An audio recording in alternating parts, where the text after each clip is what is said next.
Hey everybody, ReefGrrl here, and welcome to ReefGrrl Live. I am so happy you could make it. The whole idea here is to have some fun, chat, get some questions answered, maybe show off what you're doing, and get to know each other a little bit better. So sit back, relax, grab a drink. The stream is about to begin.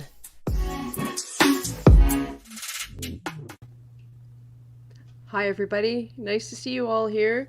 See what I'm doing for Earth Week? Yep, I'm wearing my green shirt, the disembodied head.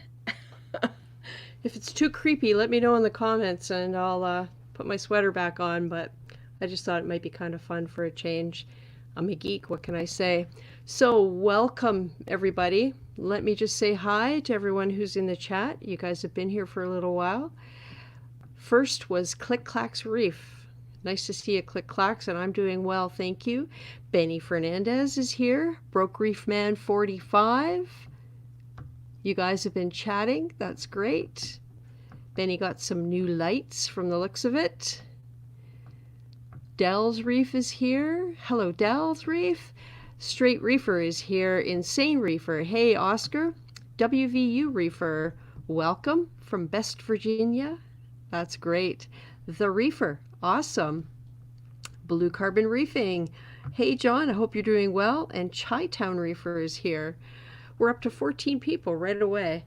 As I said, tell me if this is just too weird and I can just throw my black sweater on over top, but nice and warm in the basement right now because it was a nice day and I'm not too cold, so for a change.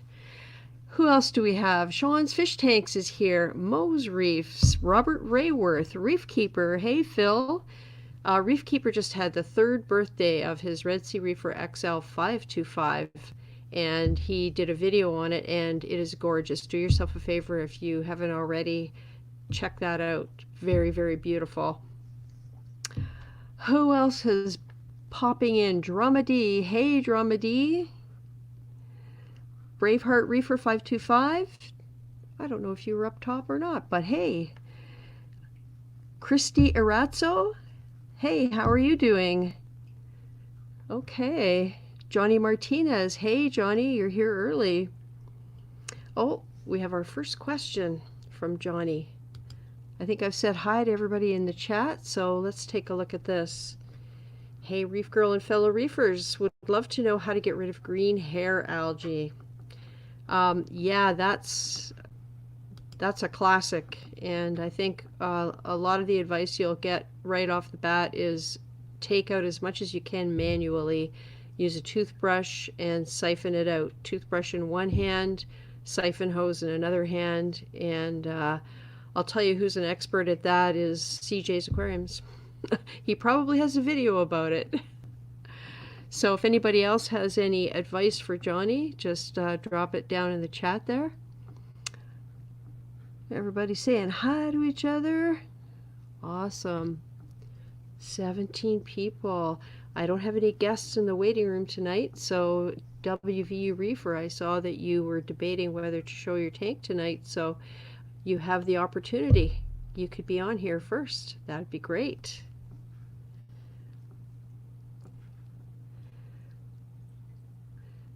Blue Carbon Reefing is asking me how the packing is going. Yeah, if you saw my Instagram rant about my boxes, I finally have boxes. It's going very well. We still have to live in our house for several months, but it never hurts to declutter and get rid of a lot of the stuff that just takes up space and you never use it on a day-to-day basis. So that's what we're working on right now. Getting furniture out that we don't use and you know, the usual stuff that accumulates over the years. I did some work on the holding tank today. Installed a second canister filter.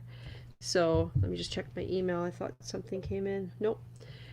Yeah, so 2 canister filters now running that tank. And the second one has a UV sterilizer. I'll be doing a video about that one in the next week or so. So things are looking pretty good there. However, I did discover I'm going to have to start dosing because I tested the alk. That was the only thing I tested. Well, nitrate. And the alk was at 5.1. So nitrate was 20, which is fine. And I've never done a water change on that tank yet. So it's time, because I guess there's enough coral in there now to start consuming some of the stuff in the water that I'm going to have to put back in. So that was a little bit of a surprise. I didn't think it would be quite that bad, but it's going to happen. The reefer says, I find if the algae's taken hold, some type of chemical works. Just bear in mind, vibrant can hurt Cato. Yeah, I would say, and ultimately, try and figure out what is feeding the algae. And if you're overfeeding, or if you have a dead snail, or maybe a fish died and is under the rocks and contributing to nutrients in the tank, algae will all feed off of that.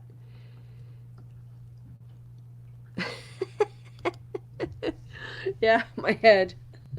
The disembodied head. Look, there's arms too.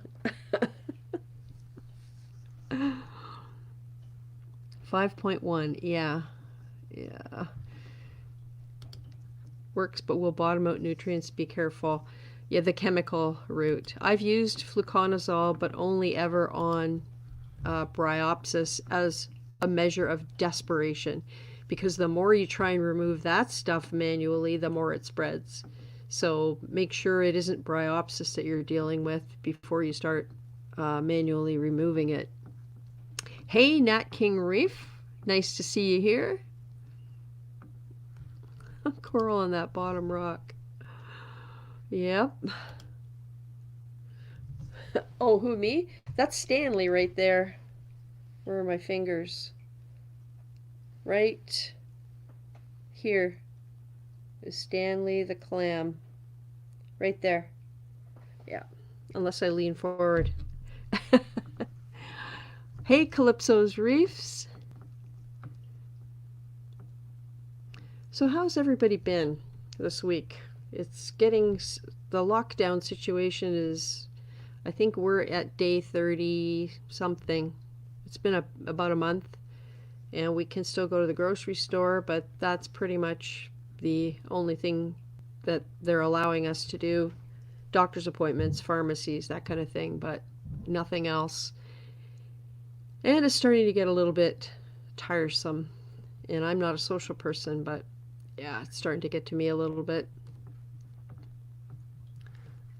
Oh, that's a clam. Thought it was a rock. Yep, Stanley. Stanley's doing very well. He has sand on him in this photograph, thanks to the green wrasse, which is right above my head there. Yeah. Hey, T40. Nice to see you here tonight. Oh, Click Clack's got 2 orders of coral. Yep, saw some of that on Instagram. Very nice. I am good and bored. The reefer says Monday would be the start of week 7. Wow. Yeah, I think I've kind of lost count a little bit.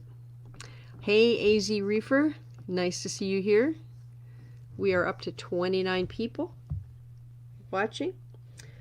Maybe someone is interested in coming in and showing us a little bit of what they've got available. WVU Reefer.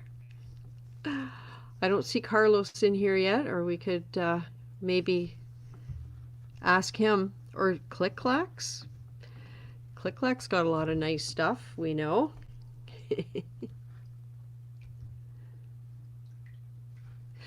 So yeah, the whole move thing, we had a lot of discussion today about how to handle water, because of course water's heavy, and the large pieces of my reef that I plan to take apart will probably need around 20 gallons of water to properly cover them, even when they're laying down in a big enough container. So I can make 16 gallons of water at a time in my mixing station, and I can probably remove about 10 gallons from my tank and store it overnight, replace it, and then make more, and then use the second batch that I make. So I can have around probably 20 to 25 gallons available. So it's going to be a little bit of a logistical nightmare to figure out. There's going to be a lot of hand bombing of water into a tote that's in the back of the car. Then the coral will be brought out, or the rock structure will be brought out, laid in there, and then we drive. And we get to the other end, the tank is already there, so that part is easy. But on this end, it's figuring out how to handle that much water, because you can't just put it in a container and expect to lift it up into a car. It's just going to be too heavy. So I don't know. Going to require a lot of planning, and never have done this before, so I'm sure crazy things will happen. Oh, hey, Oscar. Sure. Oscar, did you get the email that I sent earlier tonight? I sent out about 30 some emails to people who have either asked for them or been prior guests here. So if any of you got one of those emails and you'd like to come into the studio tonight and show us what you got going on, or just chat, then you're welcome to do that. That would be great. It'll get pretty boring listening to me all night. I guarantee it. Oh, Sean's Fish Tanks just picked up a Walt Disney Oregon Tort and Palmer's Millie. Palmer's Millie, is that, is there something about that with color, or I haven't heard of that specific one. KC Nano says rolling carts. Yep, that will work on areas that are flat, and where I have to move, where I have to get the water between there and the car, there's a threshold and 2 steps. So I don't know, maybe we could hand bomb the water down to the garage and then roll it out the garage, but we have some planning to do. It's not going to be easy. Insane Reefer's going to look for the email. Oh, I think that's him. Hey, Jay Carey, nice to see you. Christy Razzo. Jay Carey, thank you for the super chat. That's awesome. Everything will help get this new build rolling and keep the stream going as well. So I really appreciate that. Oh, there's Sean's Fish Tanks. Let's bring Sean in. Hey, Sean. Hey, how are you? Good. How are you doing? I'm doing all right. I figured you didn't have anybody on there, so I figured I'd jump in for a little bit before my lights awesome. off. Can you hear me okay? I can. Can you hear me? Yep. Is there music in the background? Yeah, that's my wife when she starts her her show. I think it's called what's the name of that show? Schitt's Creek. Schitt's Creek. Oh, I love that show. I have it all recorded on my PVR, and I just haven't had a chance to watch it. You would think with all of this being home and being, going stir crazy, I'd get to watch some TV, but I don't know. Yeah, she's. I think she's been binge watching them from the start. So, yeah. I just figured I'd pop on just to show a few new pieces. I think I wrote it in the chat, and somebody was asking. I ordered them from Cultivated Reef. And I expected them to be a little bit bigger frags, so I didn't want to mount them right away. I kept them on a little frag rack, but I'll try to get you in before my lights shut off. Right here, if you can see those. That's the Walt Disney on the right. There's a Palmer's Millie, and then on the right-hand side there is the Oregon Tort. Nice. And I picked those up from Cultivated Reef. They were the only one that had the Walt Disney in stock. And I was pretty shocked that I couldn't find it anywhere else. But I did find that one. So very nice. That's my new piece, and two new couple pieces. And I didn't really want to spend the money because I just had placed an order on another one. But I had a little bit of a swing because I had dinos. And I treated for dinos with Dr. Tim's, and I went with half the dosage. And when I used the Dr. Tim's, it just dropped my nutrients right out. And I only treated for 2 days. I treated once, and then they tell you to not treat the following day. And then they said you could do another treatment, and I didn't see anything happen. But Right. unfortunately, all my corals all my SPS that I picked up from Budman Coral took a big hit, Oh and no. some of my older pieces are fine, pieces that I've already had, but when your nutrients drop right out, your SPS is going to take a big hit right away. So Yeah. um, Yeah. everything else is hanging in. I got a green slimer that looks great. I got a red planet that looks great, and then my new pieces are still fine. But those, when you have new pieces and you do a treatment like that, they're already Yeah. unstable, and it takes a long time for Aquapore to get stable. So I knew Oh I yeah. I should have just took my time because it's a brand new young tank, and waited for everything to just settle in and fight it every day. Because with dinos, you can fight them every day if you just keep taking all the stuff out. But I got impatient, and I went for the miracle cure, which is there's never a miracle cure. So I should have just It's kept blowing it off, hey, and I didn't do that. it's how we learn, right? I wish I would have never put heat packs in my corals when I was bringing them back from Reefapalooza, and look what I happened saw there, that right? episode. I know, and we, I thought to myself, you must have been so upset when that happened. I actually was. Yeah, in all seriousness, it was just stupid. We've got Oscar here, so let's bring Oscar in. Insane Reefer.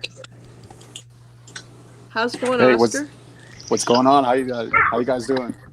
Good. I got a Good. few How more about you? people to. I'm going to say hi to a few more people in the chat here. Oh, Casey Nano says, hello, Sean. And Refred. Hello, Refred. Johnny Martinez, that is actually a really good idea. I have lots of pumps. And when we do get to the other end, I think we still have a python from our freshwater days. Unless my husband got rid of it, I can't remember. But that's not a bad idea, just to move the water. Although actually at our other location, we're not going to need to because the tank is set up. And I'm just looking at myself with the disembodied head, and I can see why you guys are freaked out. Okay, I'm not going to look at it. Ugly Man's Reefing, good morning from Australia. I hope you're doing well. The Reefer says, sorry to hear that, Sean. And yeah, we're all hoping for you that your new pieces don't let you down. Yeah, Michael Lee, the, the Pawn Stars guy. the only thing that I saw that Cultivated Reef made a mistake on is they sold me a green slimer. I got 4 pieces in all, and I didn't mention it, but they showed a green slimer for sale, and it was one of the cheapest pieces they had. And I always go for those because I figure if it's a cheap piece, why not grab them if I'm grabbing something else? And I picked it up, and it was not a green slimer. I think it's that acro that they call a Dallas acro. It's a lighter green color. And because my green slimer is something I got from Worldwide Corals, and it's really, I just wanted to get a second green slimer just to back it up because I love those pieces. Something about the simple, plain, ordinary ones I like the most. Yeah. So I picked up a second one, but it definitely was not a green slimer. It's just like a light green, and it almost looks like the Dallas acro, or what they would call a highlighter acro. I've heard of too. Well, you never know. It might color up in your tank after you have it for a while. Well, it's really bright. It's like almost like a yellow green. So, right. And I know green slimers are usually really hairy, like my other one. Yeah. So I think they got the names mixed up, which is kind of funny because you would figure somebody who has Walt Disney and has Oregon Tort would know what a green slimer is. But I don't know. Michael Lee says, it's the Pawn Stars guy. Do you ever get that? Oh, I do all the time. And I'm actually a middle school teacher, and a lot of my students say that to me all the time. Mr. Well, they say, I don't want to say my last name, but I guess it wouldn't hurt. But they're like, you look like the guy from Pawn Stars. They say it all the time. It's funny. I was about to get one today. Now that you're talking about green slimers, I actually got a Tyree pink lemonade. Nice. Yeah, that's a great piece. They have that on the Cultivated. I was tempted to get that on the Cultivated Reef too because it was only like $50 or $60 for it. It looked like a really healthy piece. Yeah. The one thing I do like about that Cultivated Reef, they're out of Maine, the state of Maine, and they've been around a long time. I think in 2015, 2014, they started out. They used to sell like these rocks that were just covered in corals, and you'd pay like $99, and it would have like a toadstool and you name it, just zoas all over it. And I've purchased pieces like that from them all the time. And so they've been around a long time, and they have a lot of old school corals. So that's why I trust them, even though they sent like smaller bits and pieces of frags. But at least they're like the original coral. Like at least a strand that you're looking for. That's why I was kind of surprised about the green slimer, but it is what it is. Yeah, the boxing junkie says he says I'm fighting them too. I'm assuming he means dinos. Yeah. There's a lot of dinos this winter. A lot. Really strange. I think it's just the lack of bacteria, that good bacteria. What I do know in this tank is just the coral line has exploded. I'm at the point now where I just can't keep up with the alkalinity, and that's another reason. When I was using the Dr. Tim's, my phosphates and nitrates dropped out of the sky overnight, and I just wasn't keeping track of it. And I think what happened was it got so low is that the coral line just spread even more. I mean, it's a brand new tank. And I think I just started with a ton of base rock, and I had a few pieces I seeded in here for my old tank just to seed the coral line, and it just exploded.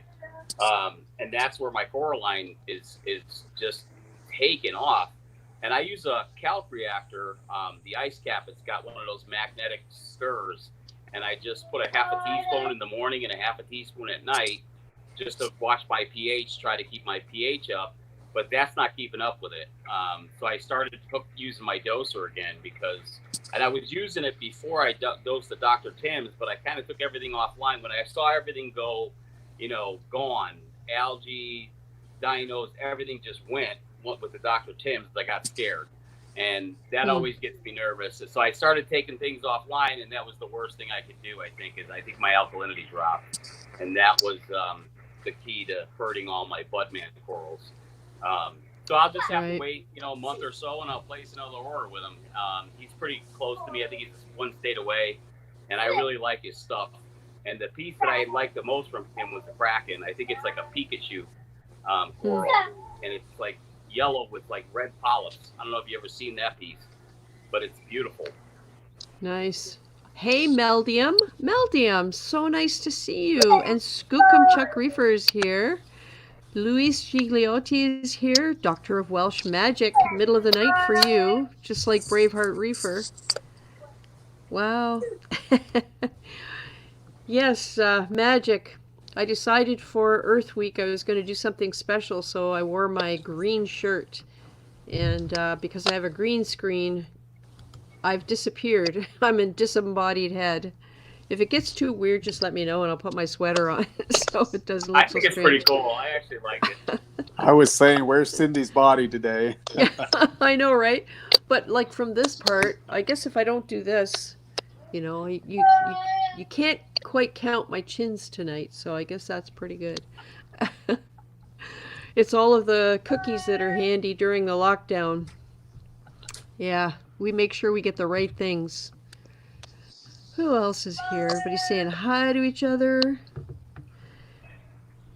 See, now you guys get to see my tank with the lights on, so. Nice. Let's pop you up here. Have you got a gel filter or anything there? I do have my Orfix upstairs. I could go get them real quick. That way, yeah. I'll be right back. Okay, thank you. We can see a lot more that way. Let's do this. So I'm going to put out a very, very long video that is the final look at this tank that's behind me, the big tank, Amathia's Garden, because I've already started moving coral out of there and into the other tank, and I did a tour of all but 2 corals in that tank. I couldn't get them on video. So that'll be the goodbye, and then we will start focusing on moving it and what that whole escapade is going to be about. And then once it's moved, we cross our fingers and go on a day-by-day basis and hope that everything stays alive. That's the trick So, about moving. yep. When Yep. we just bought our house right at the beginning of the year, January 20th, when we moved into here, and I moved from Connecticut to North Carolina, and I've been in North Carolina now for 4 years, dealing with smaller tanks and trying to stay in the hobby. And then I promised myself when I bought a house I would get a big tank again. And once I bought the 150 and drilled it and put the Synergy Reef overflow in and all that stuff, I transferred my 80-gallon over here, and that's the only reason why I had all the coralline and everything. But I did lose some stuff, and one of the things I lost was I had a branching orange hammer. And when I first came to the house, I had 2 tanks set up for the corals. And the funniest thing was that the 2 little tanks that I had set up, they were beautiful. It was the best looking tanks I ever had because it was just packed with coral. But the one tank that I had, one of the tanks that I had was actually not set up properly with the auto top off. And for some reason, it was dumping too much fresh water. And I woke up in the morning and the orange hammer was just all inside of itself. And I had paid a lot of money for that piece, and I was heartbroken. It was probably the prettiest piece I had in a long time. Wow. Yeah, it happens. Hey, Carlos23, nice to see you. And AM Dunn is here. That's awesome. Christy Arezzo, I'm moving about an hour away from where I live now, but the tank itself is moving about 45 minutes temporarily.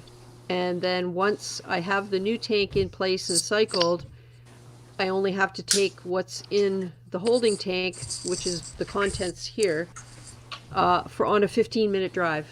So essentially we're moving to be closer to my daughter and and the family, my son-in-law and my grandson, and it's only 15 minutes away from them. So the 45-minute drive has lots of curves and bumpy roads and everything else, so it's me sitting in the front seat just wincing every time we go over a big bump. I think one of the best things I did was use just some cheap Rubbermaid tubs, and I filled them up with water and put all the corals in there, even a lot of my live rock, just to try to keep the bacteria. And another thing I did was I would take my buckets and put them right into the tank and then put the rocks and coral in the buckets and just not even remove them from the water, trying to keep as much of that bacteria that was stable. Yeah. Well, my plan is to break this apart in pieces the same way I put it together. Yeah. And there are probably another maybe 7 or 8 loose corals that are just on the sand bed that I have to take out. And after that, I am going to be breaking apart the sections where things have encrusted from one rock to another. So, of course, the other problem too is fish, because I have to carefully move the fish with their territory if I can. So yeah, there's a lot of planning to do, a lot of stuff I haven't thought about yet. I think Oscar's back. I lost my leopard wrasse in the move, and that was sad. Oh, yeah. There's Oscar with a filter. It looks a little bit better, I guess. I have can see stuff. Little preset here for my radions. Can you turn your phone as well? We don't want much, do we? There we go. Okay, so is that okay? Way better. Awesome. Very nice. Now we can really see it. Yeah. So I like the aquascape. Yeah, it took me a while, probably a day to do it. I got me tomorrow I'm gonna see if I throw in a little acro there that I bought today to kind of I want to test it out. Next Friday is gonna be my 3rd month anniversary on it, so I want to see how it goes. Nice. AZ Reefer is wondering if you can show us your floating canopy, Oscar. Oh, okay, sure. And everybody loves your scape.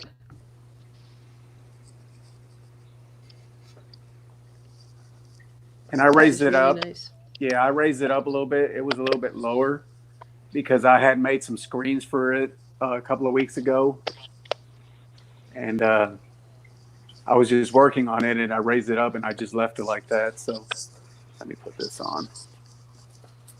These are some little DIY covers here, but they work. Yeah, I remember that brilliant corner treatment with the acrylic.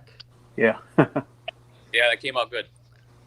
And for free, I probably spent $20 maybe on the aluminum rods there, and that's about it. This the mesh I had bought from Bulk Reef because I did a cover for the 29-gallon upstairs, and I had a whole lot left over, so I didn't spend much money on that.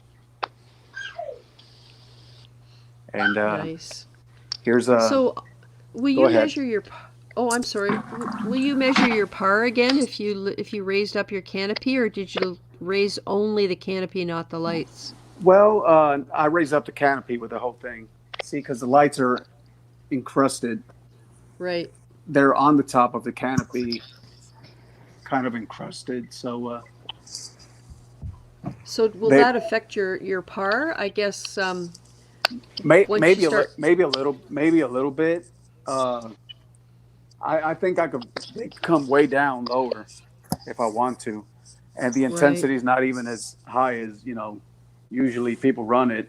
It's right now 15% because I don't have many corals, just zoas, and they don't like that too intense lighting there. So right, yep.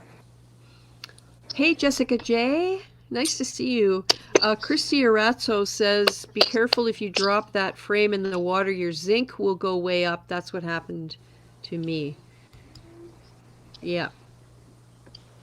So I'm going to show you something else I got on Thursday that I'm very excited about.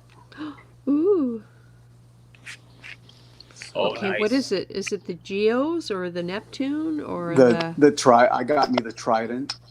You did. Oh, yeah. yes. So it's been running. Case.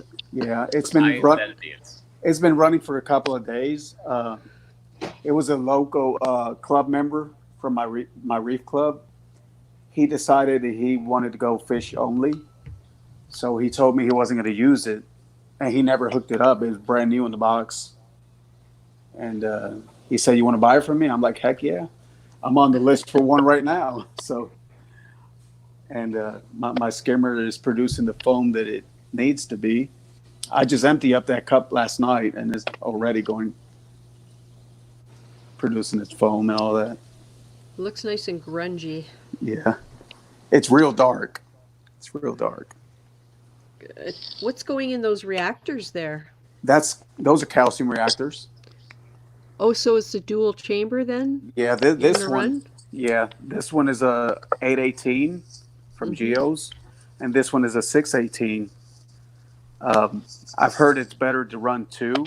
That way, when the effluent comes out from the second one, it won't come down as a lower pH. It'll actually not raise it, but it'll come a little bit higher than it'll usually come out. It off gases some of the CO2 in the second chamber, I think. Yeah, that's what I meant. The CO2. Yeah, I think you may end up having to get a calc reactor too. I swear. Well, I don't know. Maybe I'm not too concerned about pH. I mean, as long as my pH stays around 8.0, 8.1, or 7.9, I'm fine with it. Oh yeah. Right now, I'm here in the basement, and my pH runs at 8.1, 8.2. So that's where mine's at. Yeah. And this is I got the new Apex too, because I said if I'm gonna get the Trident, I'm gonna have to get an Apex, so I bought that.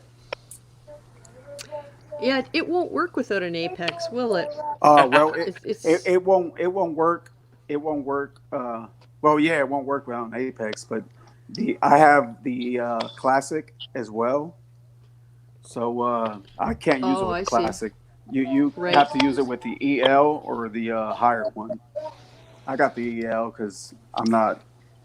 I'll upgrade it later on. I'm not too much in of a hurry to do that.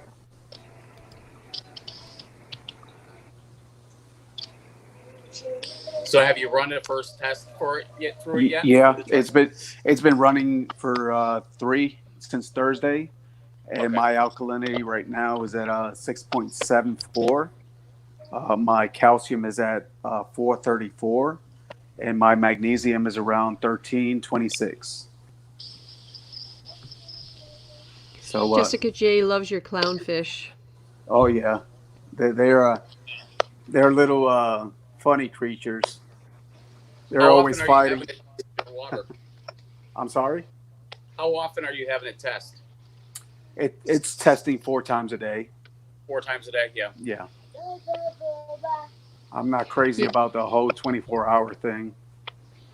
Yeah. From what I can understand, as long as you're testing twice a day, I think that's the recommendation to like figure out exactly what your alkalinity is doing, and as long as it's at the same times every day, I think it's a good way about going at it. I think 4 times a day, eventually you'll be paying a lot for the reagents. Yeah, but that's that's the less that you could do. Oh, is that what it is? Yeah, that's the less. You can't run. You Wow. can't run less than 4 times. That's the minimum. Huh. But Phil. but I'm lucky. I was lucky enough that the guy who sold me the Trident, he actually had a box of the 6 months reagents as well. So I got another Oh, 6 months. So I got 8 months total, which is the that's ones that great. came, which is the one that came with the Trident and a 6 month supply on it. Nice. Phil, Reef Keeper says his pH with the calcium reactor went down to 8.1, so he started dripping calc, and now it hits 8.4. Let me So know if yeah, my calc. let me know if my daughter's getting too loud in the background. I'll jump off the live stream. She's Okay. wanting me to hold her while I'm on Oh, right now. I think she's she's getting just tired. little. Yeah. Hey, DLM. Nice to see you here. Acro Breeder. Hello. Yeah, Drama D tried to buy a Trident, but didn't quite get there in time. You know, I Yeah. have bulk reef supply notifies me every time they get one in stock, and the minute I go online, it's sold. Oh, Yeah, gee. you got to keep on refreshing it. But I heard the other day Terrence was on a live on his show that he has, and Neptune Systems is actually working. So they're not producing as much as they would normally produce, but they're starting to work.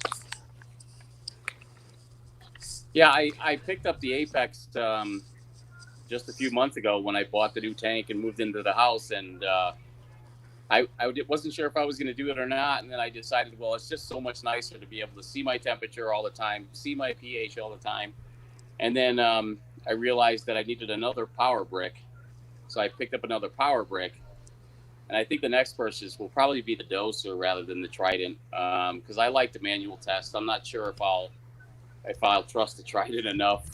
I definitely think I'd trust it, but I just don't know if I have the extra cash. Well, you know what? I see it this way. No matter what you go with, they're going to test different. If you test the Hana, if you compare the Hana with the Trident, is going to give you different results, no Oh, matter what. absolutely. So you just go by consistency. Uh, let's say your Hana is measuring 8.4 and your Trident is measuring 7.4. You could maybe raise it up and keep it to where you want it. And as long as it stayed consistent instead of stability, I think that's what you should aim for, no matter I what. agree.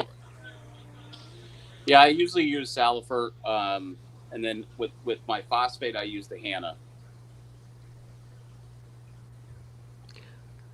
Christy17 is wondering if anyone has done the yearly maintenance on the Trident yet. Has it been out long enough yet for that? It's been out for about a year, Yeah. but they recommend That's another thing I heard. They recommend from 12 to 18 months. So I think it's 18 months. However, they will sell you the kit so that you could do the maintenance on it, but they recommend you to send it in. Oh, I see. You can't even do it yourself, basically. If you're, if you're the type of person that you could do anything, uh, that's kind of me. I'll probably get the kit and do it myself. Uh, Well, I would, if I had one, I would get the kit and it would sit there for 6 months while I got up the nerve to rip the thing apart and try it. So for me, sending it in would probably be more productive. yeah, my rocks are clean.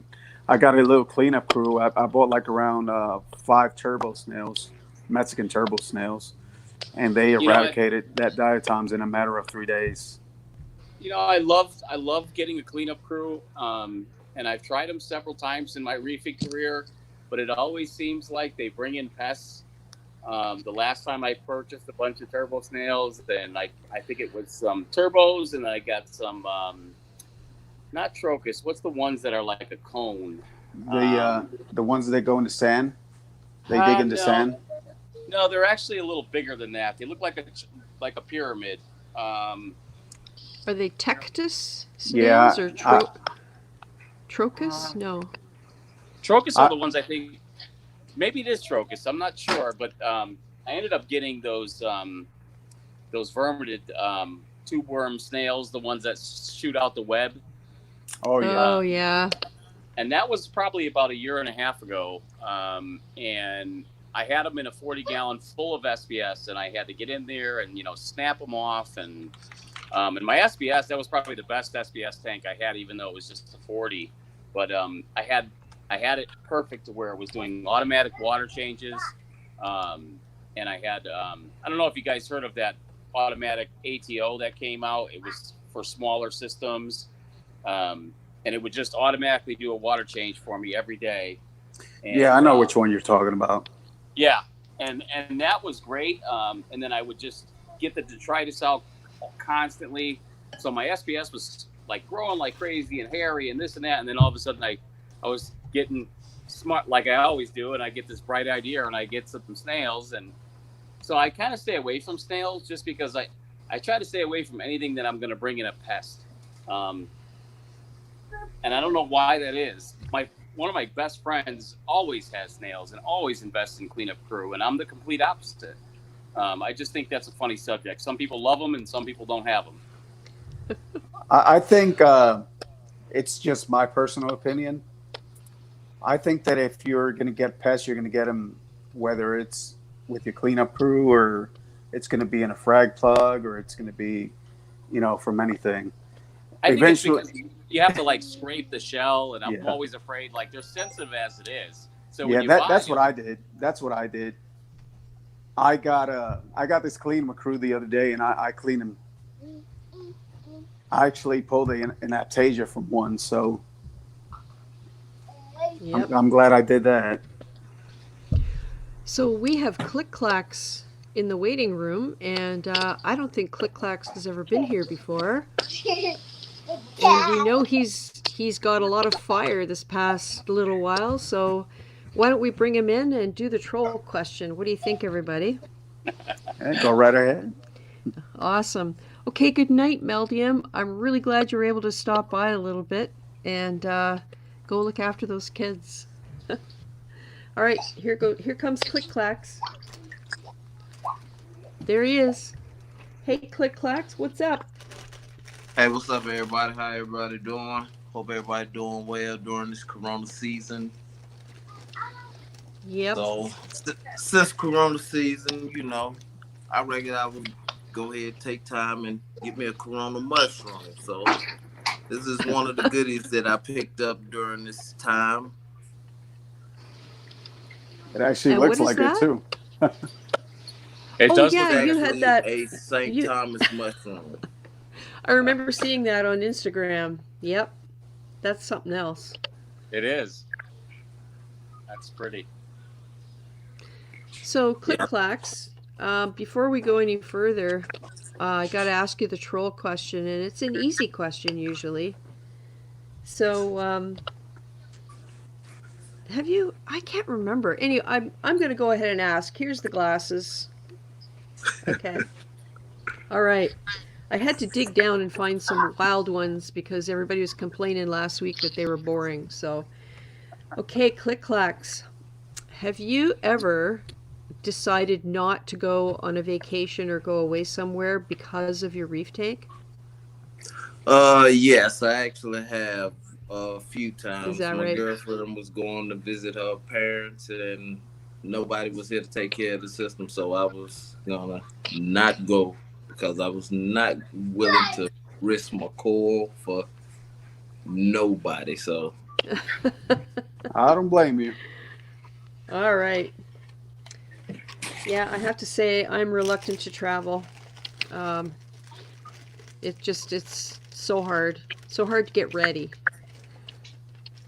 So show us what else you got going on there, Click Clacks. I'm gonna make you full screen. all Lots right, well, of these are some of nice the coils that I picked colors. up. Mostly chalices. I like that Raja Rampage you got there. Thank you, thank you. Somebody, Look. Drama D has a question before we go too far. Do you have your RO line constantly feeding your ATO to keep up with the calc usage? Plus, how often? I'm not sure who that question is for. Oscar, are you using calc, or maybe was it for Sean or somebody in the chat? No, I don't use calc. I do. I do. If it's for me, I use the new Versa. Oh, that's right. Yeah, and I use the Mobius app, and I'm dosing about 3 ml through. I have a 50-gallon RODI container that tops off my sump through the calc reactor. So I just put the calc in, and it automatically goes through that system, and it dumps about 3 ml per minute. Okay. Yeah, somebody said they thought he might have been asking Phil, but I wasn't sure because we had been talking about calc and alk a couple minutes ago. Oh, and okay. Somebody else commented that he sees Kurt Jungels commented he sees a georeactor. Yes, indeed. And I gotta say hi to somebody else who just came in. Hemlock, also known as EDK.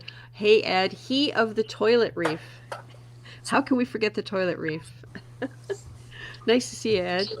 Okay, Click Clack, sorry for the interruption. Looks like we're going on a tour. Yeah, and I picked up a few of these new chalices and new plate coral. I actually got one chalice that looked like it's RTN pretty fast, so STN. And a few acros. And a few of the older ones everybody knows of, the wild ones. I actually got some I thought was rainbow, but everyone says that they are black cherry blastos. Oh. And I got some ultra blastos and a new maize coral. A few appleberries, Montes, and forgot what else I got. A new fish or two, a diamond goby, and some kind of wrasse. I forgot which one it was. It might have been a tricolor wrasse, but he's hiding. But few core here and there, but nothing major, nothing major. These are some of those, as you say, those bargain cores. So we're gonna grow them out and see what we're gonna end up getting. I think that's fun to do that. Yeah, definitely. Especially when you spend a little bit of money and you end up with something worth a lot of money. So, because I got a feeling this mushroom's gonna be worth a little bit of money in a little bit. Not long. It'll be worth something. That thing looks spectacular. The color is just amazing on it. Oh, Mr. DKH is here. Hello. There's a question from Kurt Youngles asking if anybody knows why GSP, ACANs, and some ZOAs would retract. The GSP is all closed. It's very odd. It's been a long time since I had GSP. I remember when I had my tank crash that was caused by the tank sitter, my GSP closed for about 5 months. And I knew things were coming back when they finally started to open again. You know, my experience with ZOAs is that they seem to like a dirtier tank a little bit.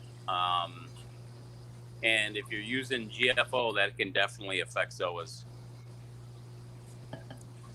Yeah, I know some picky. bacterias make those zoas close up, and some pests. I would try dipping them and see if they would open up after a good dip. Definitely dipping them in some iodine saltwater solution. Yeah, Jessica J is just asking whether there was any temperature or salinity swing. And you're right about dipping zoanthids. They really do benefit from that when they're having trouble. That's what I've noticed. That's Dave's Nano Tanks always swore by that. That's a good bunch you got right there. That looks great together. Thank you. Very pretty. I still got to fill them out. I've been slipping on buying zoanthids. To me, ZOAs are just like SPS or acros. They could be just as beautiful. Yep. Wow, when this thing fills in, it's going to be amazing. Thank you. I think I still got a lot of work to do. I'm still weeding out the corals that are just semi-okay and not okay, and I'm just kind of breaking them off and giving them away. So a lot of this stuff will be coming out of here. That's my failing. I am not very good at curating my collection. I get stuff, and after I've had it for a while, I don't really like it, but I can't bring myself to just throw it away. And I just have a lot of problems holding myself back. If I see something I really, really like, then you take it home and try and figure out where you're going to put it. And of course, that causes a whole chain reaction of problems. So yeah, my curation skills are not very good when it comes to coral. Oh yeah, I take it home. If I don't see the colors coming out of it that I'm supposed to see, I will trade it very quick. Yeah. Camaro Kid. Hey Camaro Kid, nice to see you. He's asking Click Clacks, what size is this tank? This is a 75-gallon tank. Ah. That's a good funny. size. Yeah, I like that size. The bigger the tank, the more difficult it is to take care of it. That's one thing I have to say, especially in the beginning stage. Like I'm waiting for, and there's a lot of reefers that will say you don't go through the ugly beginning stage or what have you, but I disagree. Especially in a large system, I think it's difficult to keep your tank going strong. In a smaller system, you can keep up with it better, I think. Or medium size. Yep. Yeah, I'm probably, the word is terrified when it comes to this 300 that I'm planning. And I know that all of the problems I have in my 88-gallon display with 20 or so gallons of sump are going to be multiplied not just by 3, but probably by 10. Yes. So it's going to be a challenge. It definitely will be. I think a lot will help if, honestly, if you keep the bio load down, and I didn't do that with this tank. And I did it with my last couple systems, but when I kept the bio load down, it was definitely easier to start a tank and keep it going and keeping up with it. And with this system, I figured I got 150 gallons. Let me add another tang. And tangs are they're nitrate factories, so they're a lot of work. And I don't believe in starving fish. I've always fed my fish way too well over the years, and that's the challenge. I have to have high import, high export, and the high export is always the big challenge. It's true. Yeah, I totally agree with you. My big hesitation is with fish. We lost Click-Clacks, by the way. If he comes back in, I'll pop him back up on the screen again. And I should also say thank you very much to Casey Nano. I honestly, back at ya. I really appreciate. We've got 35 people in here right now. I appreciate all you guys coming along on a Saturday night, and I learn incredible amounts just from seeing what everybody's doing and watching the chat. I always watch the replay the next day just to make sure I didn't miss anything important that I could maybe address the next time. And the stuff that's in there, it's people really share, and it's greatly appreciated. So thank you, Casey Nano. Yeah, what was I talking? Oh yeah, BioLoad. That's really good advice, and I'm terrible when it comes to fish. I'm afraid to add new fish. Once I have a set community that I feel is doing well, I'm a nervous wreck when it comes to adding more fish. For example, Ziggy the foxface. It took me probably 2 months to decide that I needed to do something about the bubble algae and that was the route I was going to go. And now he has fit right in. He's an awesome fish, and I think he's going to be great in the bigger tank. It'll give him the space that he needs to grow to full size. But did he take care right. of your bubble algae pretty good? Oh yes. Yep. Oh, wow. There's maybe 1 or 2 that he can't get to, but I think I still have 4 or 5 emerald crabs in there, and at night I see them out. Those work pretty good too. Yeah. So between the 2 of them, I didn't have to use any chemicals in the tank. Yeah, that's the best way. So, I was able to, right? So. Yeah. A long time ago, I used to use the Red Sea sailfin. I think they call him the Shani sailfin. They're a little more expensive on Live Aquaria. Oh yeah, the Desjardins, the ones from the Red Sea.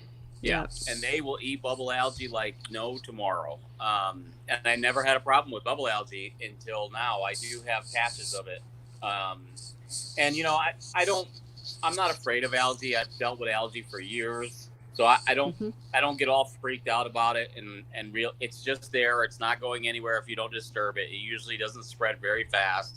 But I do have a plan at some point. Maybe I'll go the foxbait route this time. I've never had a foxface. I had a different rabbit fish a long time ago. I forget the name of it. It was more like a silver and white, but I never had a foxface. I love him. He's a gorgeous fish. Yeah, we have people in the. Yep. I would like one. The only thing is, I heard, and I'm sorry to interrupt you, Cindy. Yeah, no, go ahead. It's that they eat zoas. I've never seen one that I've had, and I've had fox faces in the past, and I had zoas, and I've never seen them nip at any of them or eat them, but I don't want to take that chance. Well, I think the key, and somebody said this, it might have been Scott from Mile High Reefers, the key is to get them when they're small.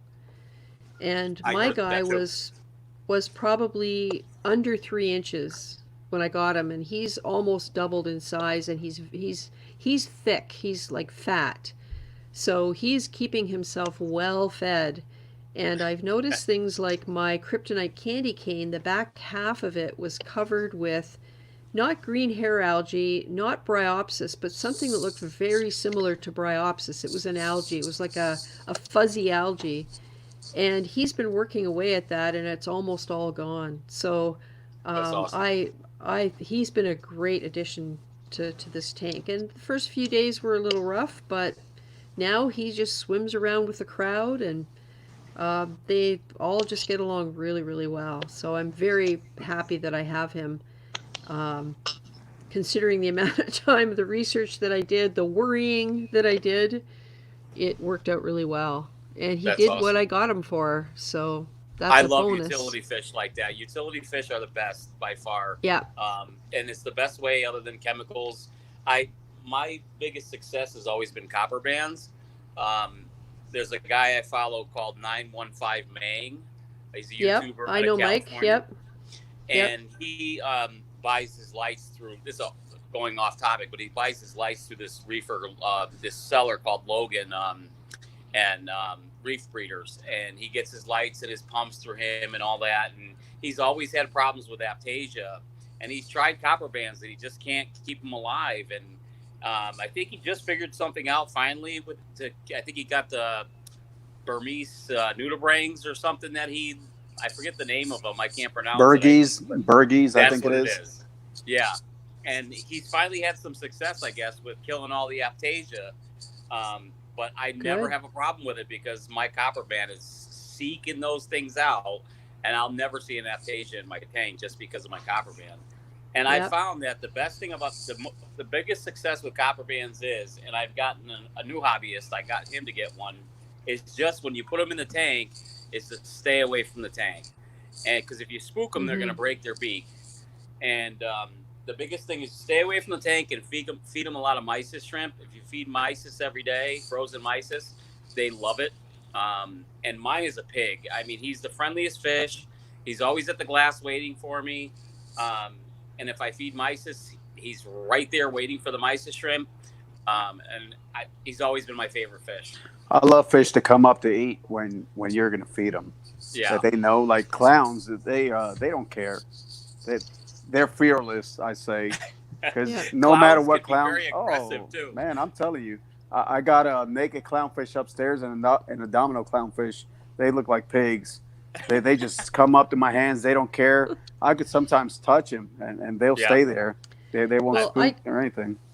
I can hold a pinch of flakes just below the water, and my 2 Genicanthus angelfish will actually eat from my fingers. They know the time of day when you come in. I set the little dish on top of the tank, and they're all right there. They just come where... Even the hawkfish, he flits from rock to rock. He's waiting. And then he comes down to the front and sits on the naughty spiral Monty and just waits for the food to start coming down. It's you're right. I don't know. That's where the interaction comes in. I like it. Yeah, but if I wear something with stripes, they all hide. I don't know why. But if I'm wearing a striped top, I don't know what that represents to them, but they disappear. Or if I take the lid off the tank, they all hide. They know that there's going to be work or the hands are coming in, I guess. Something's about to happen. My first system, I had a 125 6-foot tank, and I think it was from 2009, 2010. And I ended up getting a pair of clown gobies, and I didn't know anything about them. They were so adorable. But then I started reading about them, and I was wondering why I could never keep Acropora. And I would get birds' nests in Acropora, and they would just die. And then I started watching the clown gobies, and they would lay right on the Acropora, and they have a poisonous skin. And everything they lay on, they kill. So I have a photo on Facebook that they laid eggs in my tank, and they were about to lay, and they had them all over the glass. And it's one of the photos that a lot of my friends and family were like, you got to get it in a magazine or something like that. Just one of those photos. But they were the coolest fish, but I had to get them gone just because any SPS I wanted to keep, they would kill. I had one. His name was Magnus. He was 7 years old when he finally disappeared from the tank. And every time I got new frags, he would pick at them. SPS frags. And you know how sometimes you get them in and you put them on a frag rack right at the front so you can see them. And the occasional one would be starting to RTN because they do, right? Their shipping is hard on them or for whatever reason. And that little bastard would go up and he would pick the skin off and he would rip it off. So I mean, they're rough. I was kind of sad when I didn't have him anymore because he was so cool and tiny, like less than an inch long, bright yellow. And they're so pretty. I love the stripe on their face. And Now, I have a question. Yeah. When it comes to shipping, stresses out the coral. Uh, you know, they go through all that all the time. They're in that bag. How is the best way for you to acclimate them to the tank? I know pH has to, well, alkalinity, basically, pH has to match, you know, and I Definitely guess salinity too. Salinity too is a salinity, big one. yeah. Yeah. I've largely stopped buying coral and having it shipped, and it's for that reason because one of the vendors I used to use said, "Don't dip it, don't dip it, don't dip it." So what are you supposed to do? I guess you're supposed to have a coral quarantine system set up. And the number of times I would lose them overnight, it was just, um, it was a lot of waste of money. They would replace them sometimes, or they would say, okay, now you've got X dollar credit for next time. But it was rarely a really good experience. Once in a while, it was, but gradually it started to change so much that, maybe my tank parameters didn't suit what I was getting. I was probably, in over my head perhaps. Would you It So might be now I that. just, It acclimate might have them been or that something? Canadian weather up there because you guys got yeah, that cold yeah. weather. Well, what I would do is I'd open the bag, I'd get out about half the water, then I'd get about an equal amount of water, and I would just slowly pour it in the bag, and then I would let it sit. This would be while the bag was in the sump to Yeah. maintain the temperature, Yeah, that's what I right? do. And Yeah. and I would do it twice, and then I would remove it, swirl it around, let it drip off a little, and then put it on the rack in the tank. That's for stuff that you're not supposed to dip, which apparently is SPS. But anything else, I would dip it first. Then I would get the magnifying glass out, get the Reef Bright thing, the magnifying ring with the LEDs on the other side of it. And I would scrutinize them, have my pointy tweezers. I'd pick off anything I didn't recognize, and then they go on the frag rack. And I rarely put them directly where I was going to put them without leaving them on that frag rack for at least a couple of weeks. And that has saved me from all kinds of stuff, aptasia, Well, like you name it. you know Yeah. what? You know what? I didn't even know that. I dip all my corals regardless. I don't care. And Yeah. and they're all doing good. I mean, I don't know. Yep.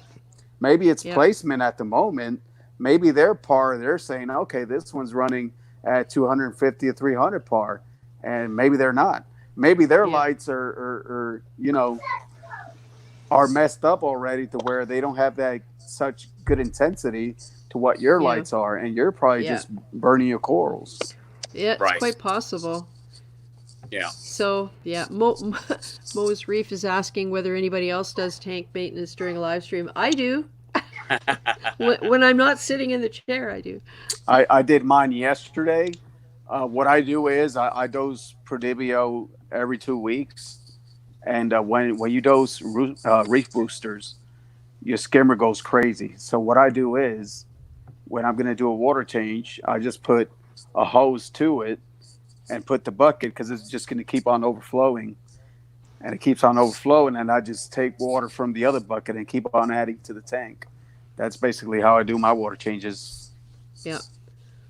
I've been Oh, wanting we have to use Marcus's Prodibio. Reef. Sorry. Just saying No, hi it's to fine. Marcus's Reef. So, Sean, Um, you use Prodibio? No, you know what? I hear a lot of reefers use it, and I've always wanted to use it, and I just never got around to it. I think I purchased it once and had a plan on using it, and it's just been sitting in my collection, like you have, of reef gear. My Yep. most recent purchase is Triton. I bought the Triton system, is the powder system, because I was dosing Tropic Marin ABC, the old balling method, and I've been dosing that for a while, and that's been working great for me. But since I started doing Chaeto, I have a bucket fuge like Coral Euphoria, so I took after him and I went with the bucket fuge. And my bucket fuge is the first time I'm experimenting with Chaeto because I've never had luck with it. And Mine grows crazy. Yeah, I me think too. I don't know what it is. Maybe it's just a young tank or what it is, but I think I just need to stick with it this time. And I've always didn't do that. I've used scrubbers before. I've gone with just the dark method, and the dark method has always been my best. What are you using as far as lighting for it? Right now, I'm using a Kessel. It's I'm using a white light for the Kessel. Okay. And it's a Sun, Kessel Sun. I think Yeah. it's a 180 or a 160. And it's the same thing as Coral Euphoria, but I think he went with the purple one, the grow light. Well, I'm using one of those clamp lamps that you buy at Home Depot for my 29 gallon, and I'm just using a regular plant growing bulb. I did that a long time ago. That's it. And I still never had luck. Long time ago I tried it a long time ago, and in my old house in Connecticut I had one of them horse troughs as my sump, and I had my big tank plumbed down to my basement, and that was my big sump. And I had Chaeto in a separate container in there, and I had the same thing as you, like a Home Depot grow light. And for some reason, I could never get my Chaeto to grow. It would just be like a soup of like hair algae, cyanobacteria. Yeah. There's some Chaeto in there somewhere, but it's just interesting. Never...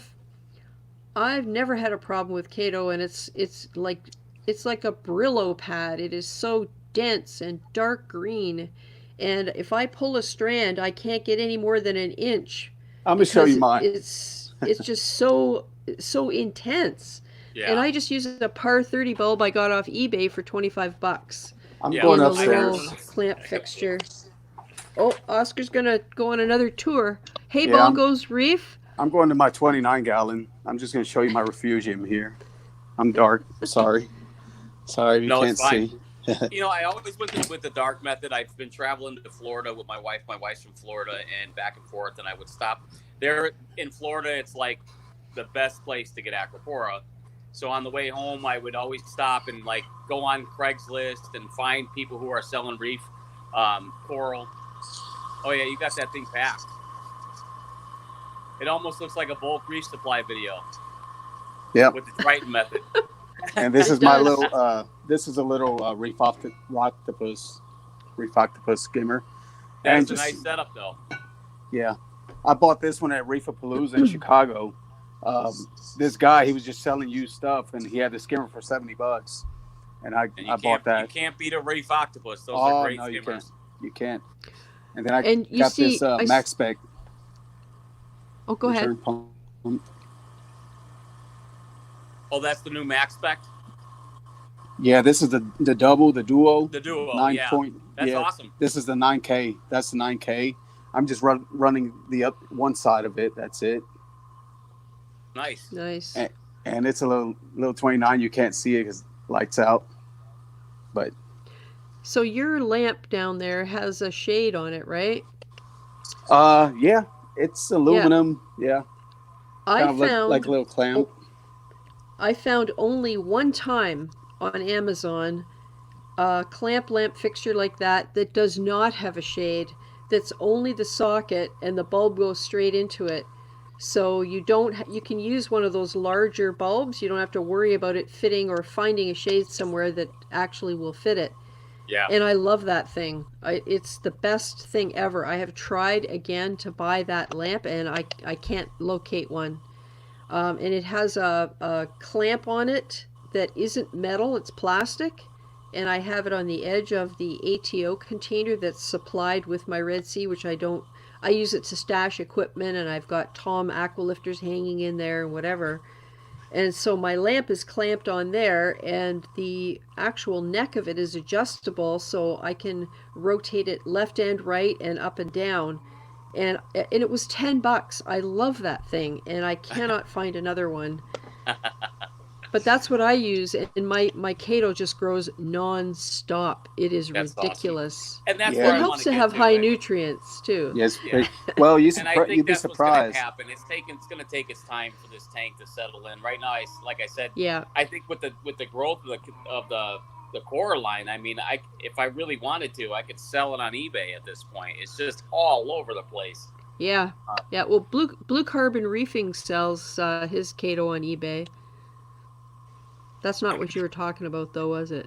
No, but that's okay. Sorry. Do you end up having any coralline or anything grow inside your skimmer or algae because of the shed of the light? Maybe just a little bit. A little bit. Probably about one spot there if you could see it. Yeah. Well, Yeah, you know what that's I about it. do? I take a piece of egg crate and stand it vertically because in my situation the light is above where the skimmer is, so any light that the bulb casts can't penetrate through into the skimmer body because it hits the light diffuser and it effectively blocks it because it's on an angle. I don't care much. I don't care much about coralline algae. If anything, it's a good indication of everything going good. So. Oh yeah, yeah.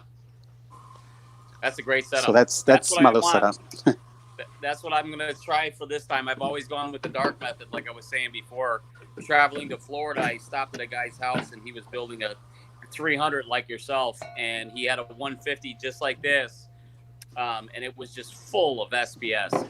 And in Florida, they have the luxury of getting seawater, so they can do multiple water changes and keep their water quality just like the sea, and nothing beats the sea.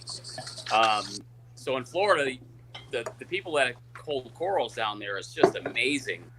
And I stopped at this guy's house because he was selling a fish tank, and I just happened to stumble across his tank as I'm walking through, and he must have sold me about, I don't know, 10 different kind of frags at like 10 or 20 bucks a piece. And I was heading home anyway, so it was perfect. I was throwing right in my tank, and he didn't have any kind of Chaeto, any kind of reactor. All he had was a large skimmer and his sump packed with rock. So, and that's exactly what I've done over the years. I just use the dark method, and I'll use sponges and things like that to filter my water. But for some reason, I've been watching other people, and you got Reef Dudes who's doing the algae scrubbers, and everybody's running Chaeto. So I'm going to try the Chaeto route. Yeah, I had an algae scrubber and I loved it. And I took it offline because it was taking up a lot of space the way we had it installed. And the pump kept getting dirty and clogged because of being on the bottom of the sump and required constant maintenance. And the trouble with that was the flow would reduce so badly that the screen with the algae would dry out. And this would happen every couple of weeks. So eventually it got to the point where I was just tired of constantly worrying about it, so I took it out. But I would use one again. Okay. It really did the trick. I've only once had any kind of an algae problem in this tank in 3 years, and that was Bryopsis that came in on a frag, and I waited too long to deal with it. Yeah. I should have, as soon as I saw it on that one frag, I should have yanked it. And if that ever happens again, I see it in a place that I can remove the whole piece, it's coming out, because that stuff was everywhere. If you look at some of my older videos about using the fluconazole, it was really bad, and that's the only time I've ever had a problem with algae. I think that was the first time I saw anyone use fluconazole was on your video. Yeah, yeah. I had one problem with algae. Yeah. Yeah. It was in a 90-gallon tank that I had a couple of years ago. It was the one that leaked. I don't think it was a tank. I think it was maybe something in the plumbing that happened. So I got rid of it. I actually sold it for $250 because I found out later on it wasn't the tank. So, but I had a major problem with algae. I'm talking about hair algae this long, right about this long, and I would rip it out, and I was thinking I was doing something right, but I don't know. My phosphates were off the roof, and I don't know. It might have been something in the rock leaching, or I don't know. It just never went down. I've been dosing lanthanum chloride now to keep phosphates down. I do have some GFO, but I think lanthanum is the way to go.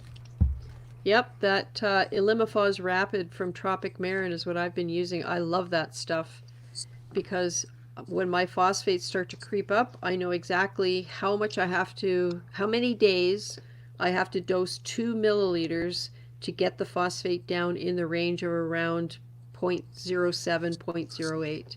That's where I like to keep it. Mine are about 0.03 right now. That's good. And my nitrates are at 10. And that's on the little tank. And you can look at my rock and you don't see algae. You see that rock is dark just because it's aging, if you know what I mean. Yeah. Yeah. It But gets that biofilm. it's the rock is clean. It's so clean. Yeah. Yeah. Yeah, that's the sad thing I kind of feel about this of taking this tank apart when I look at everything in here and how it's finally reached that point of balance where I can look at the rock and it's covered with coralline, and if it doesn't have coralline, it's just rock with that really sort of slimy film on it that's supposed to be on it. And when I watch my acros basing out up above and encrusting all along the top, as they get near the coralline, it turns bright pink. So the coral is growing over the coralline and pushing it Okay. back. And like Yeah. all of that stuff is going on, right? That's supposed to go on in a mature tank. So it's kind of a shame to break it down at this point, but A little off topic, but it yeah. was really funny to see her ghost hand come out of nowhere because we can't see her shirt. You know, right? It was fun. Yeah, it's freaky, freaky. Yeah, I Oh agree, yeah. and that's the thing about having a tank that's stable. Once you get past, the 6th, 7th, 8th month stage, the tank starts looking beautiful. And right before we bought the house, my 80 was like that. And the kid downstairs that got into the hobby, I was helping him out because he had bought a tank from his coworker, and I sold him. I gave him the tank. I actually gave it to him. It was an 80-gallon Deep Blue, and just for him helping me move a few things into my house. And he was so grateful. But I was grateful to have the help. I'm getting old, and I don't want to move things by myself. Isn't it exciting? And this is the way I see it.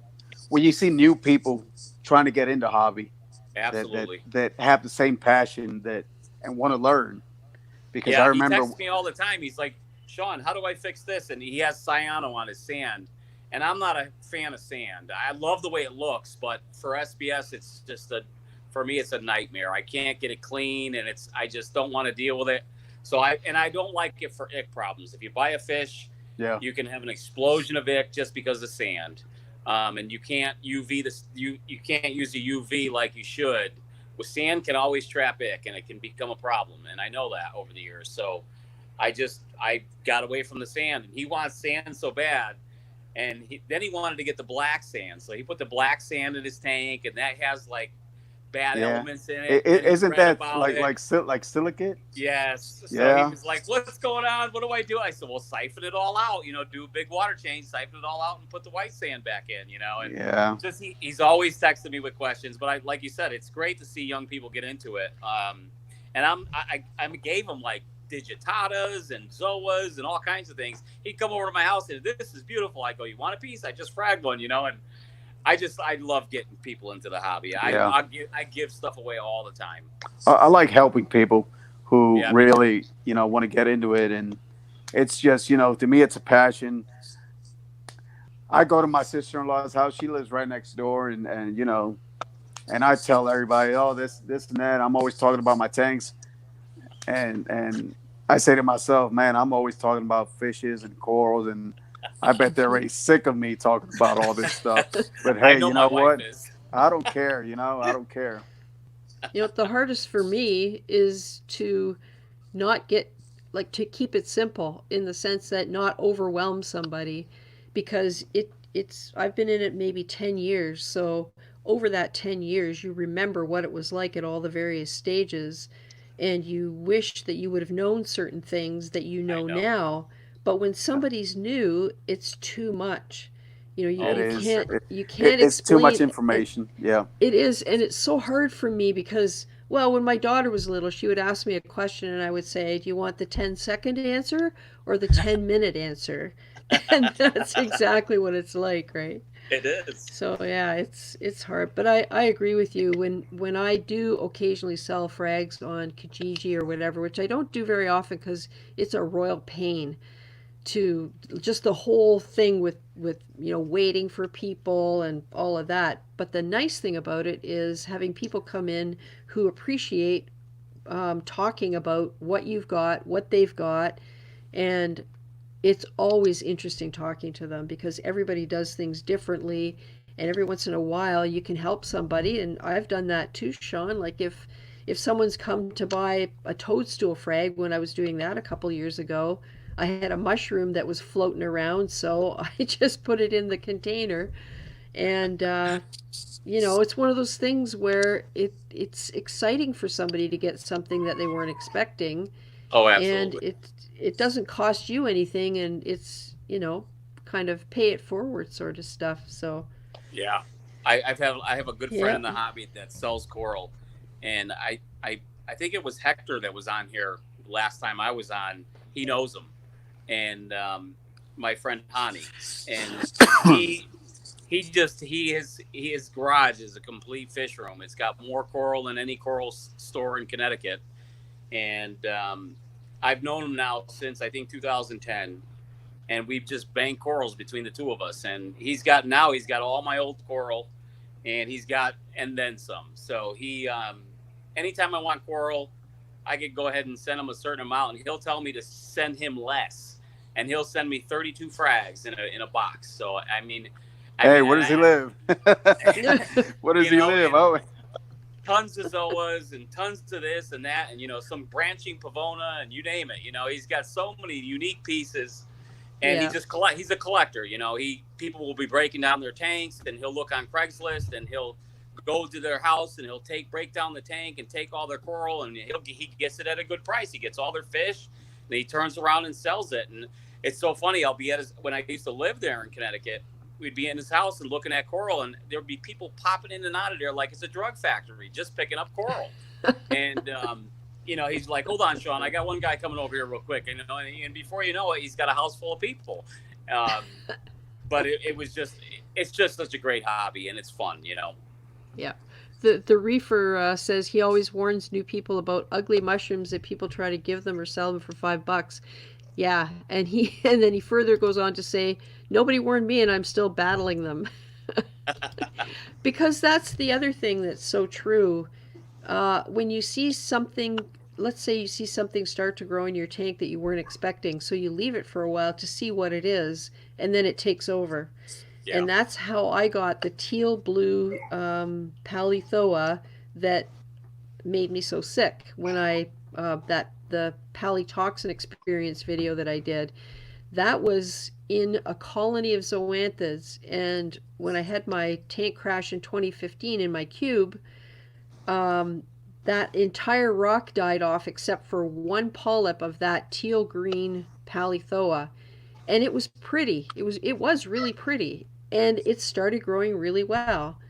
And anything ever happens to me like that again, the rock is coming out. If something grows too well, it's probably not something you're going to want in a 29-gallon tank. That's true. And it's horrible. It's horrible to say that, but there's a fine line, right? You have to be able to control it.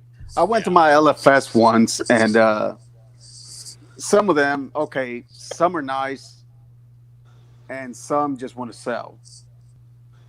Let's put it that way. Yeah. I went to this place where the guy, he sold me a patch of GSP about this big.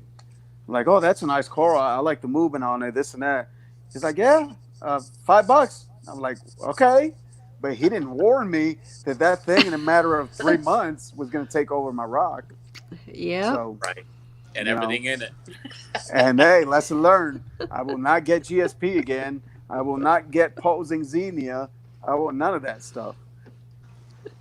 Yeah, Andy H. So true. An expert is a person who's made all the mistakes which can be made in a narrow field. So true. It's an accumulation of making mistakes that gets us to where we are at any given point. Sorry, Sean. Oh no, I was just gonna say it's funny you say that about GSP. Last Christmas I visited my family in Connecticut, and I went to my buddy Hani's house just for one day. We always plan it. Matter of fact, he's planning to come here this summer, but he actually had branching GSP. And he said, I've never seen anything like it, but it comes right off and it just branches right out. And it's the fastest. I mean, some of it will reach, but this stuff reaches like it's unbelievable. And that's what Dave's nano tanks had, was that stuff. Yeah. Yeah. Yeah. Yeah, he's got a lot of unique pieces in there, and he's always looking for something unique, and like he sent me some zoas in the one of the packages I ordered from him. He sent me 30 frags, and I got 30 frags in. Most of them were zoas, but one of them was rainbow infusions, and I never had them before. And they were the ones in my tank that have been closed for the longest time, and all of a sudden they just opened up. Some zoas take a long time to open. They'll sit there closed, and they won't do anything for a long time. And I'm not a big dipper. I just leave them in there. I'm going to see what's going to happen. And all of a sudden the other day, I'm like, what zoas are these? And I don't even know what a rainbow infusion is. I just haven't been to the show since 2015. So I look in there and I see these beautiful zoas, and I've never seen them before. I know blue tubs, I know all the other ones, but rainbow infusions, no. So I call them up and I said, what are these right here? And go, oh, those are the rainbow infusions, bud, that I sent you a long time ago. And that's the kind of stuff that I like about the hobby, is there's always something new that you haven't seen.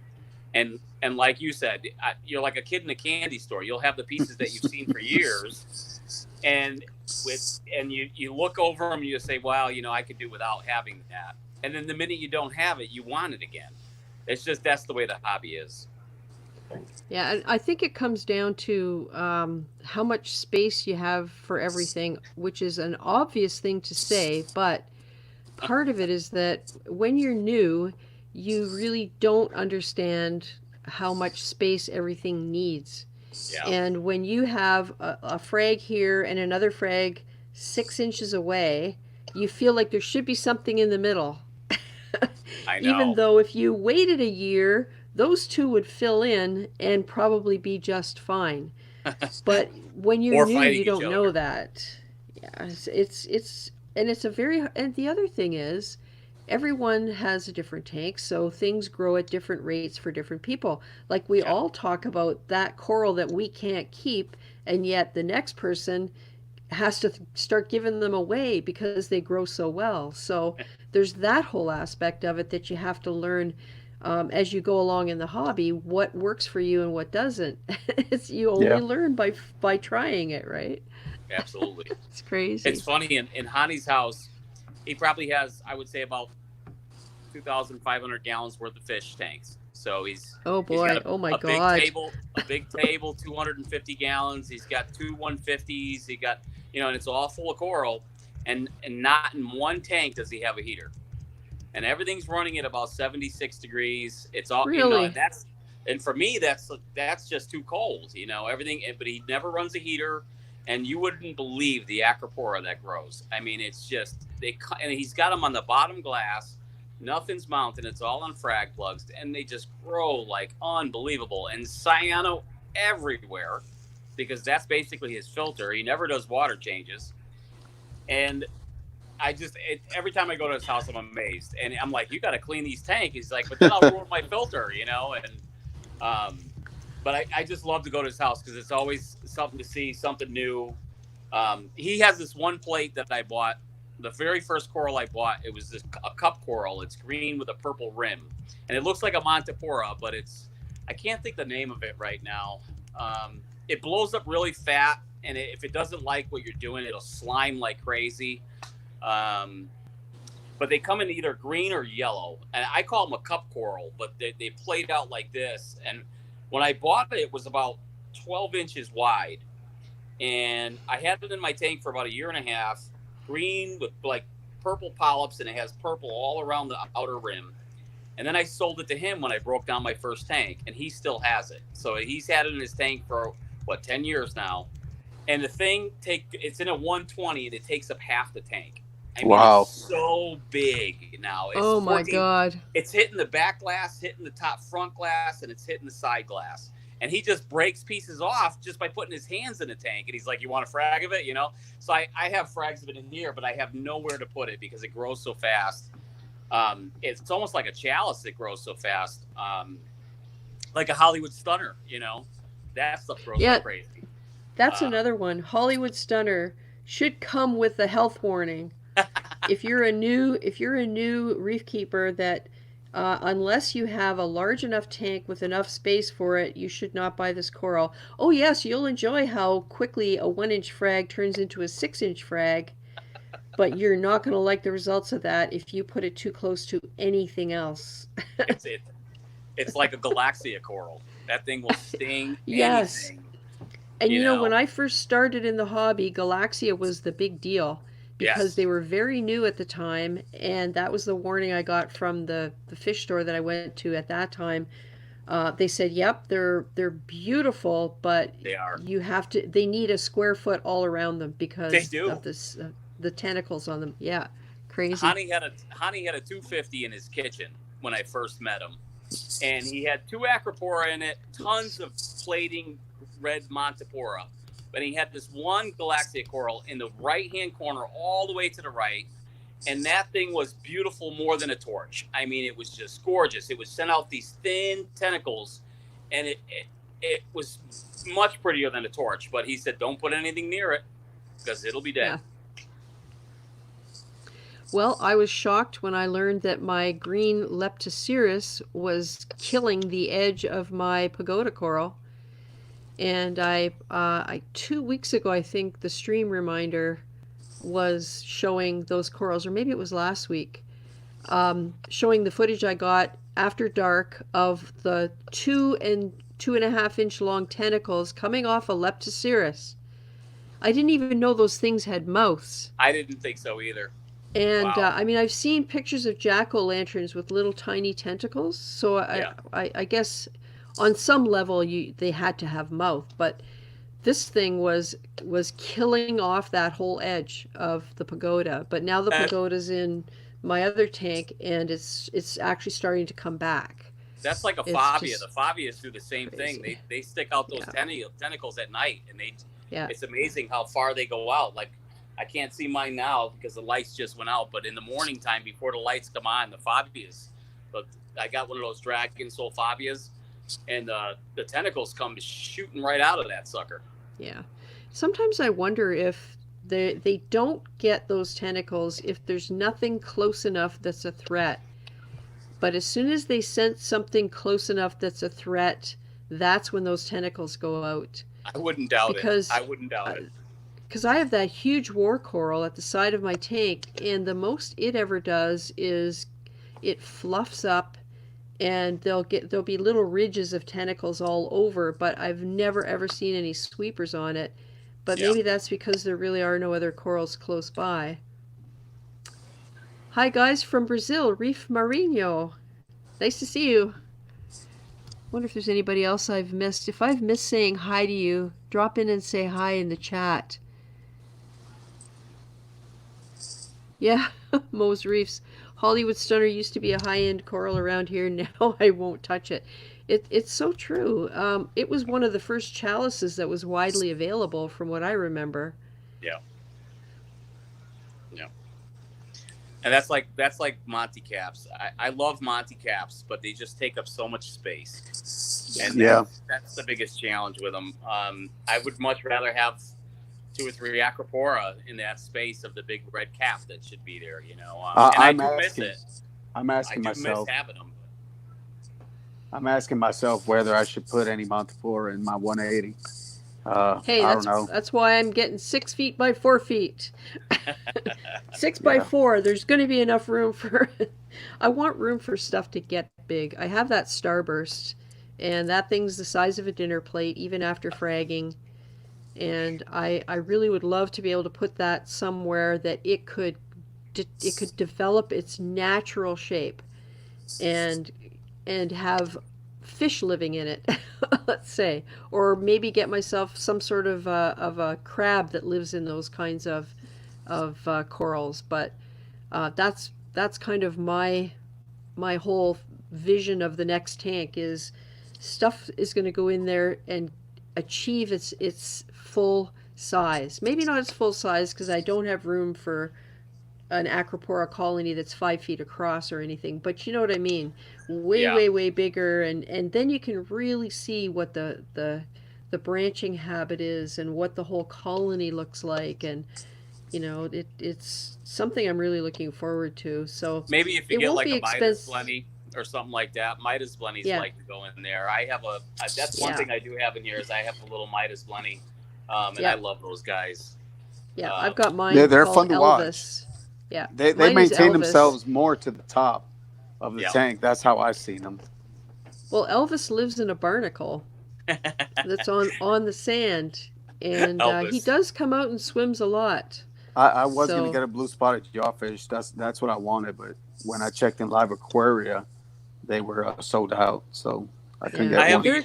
they're expensive and they're jumpers. It's so funny how some people give them names, and my wife says, how come you don't name your fish? And I go, I'll name one of them because I have a yellow tang that's super mean. He goes after my butterfly fish. So I call him El Coño.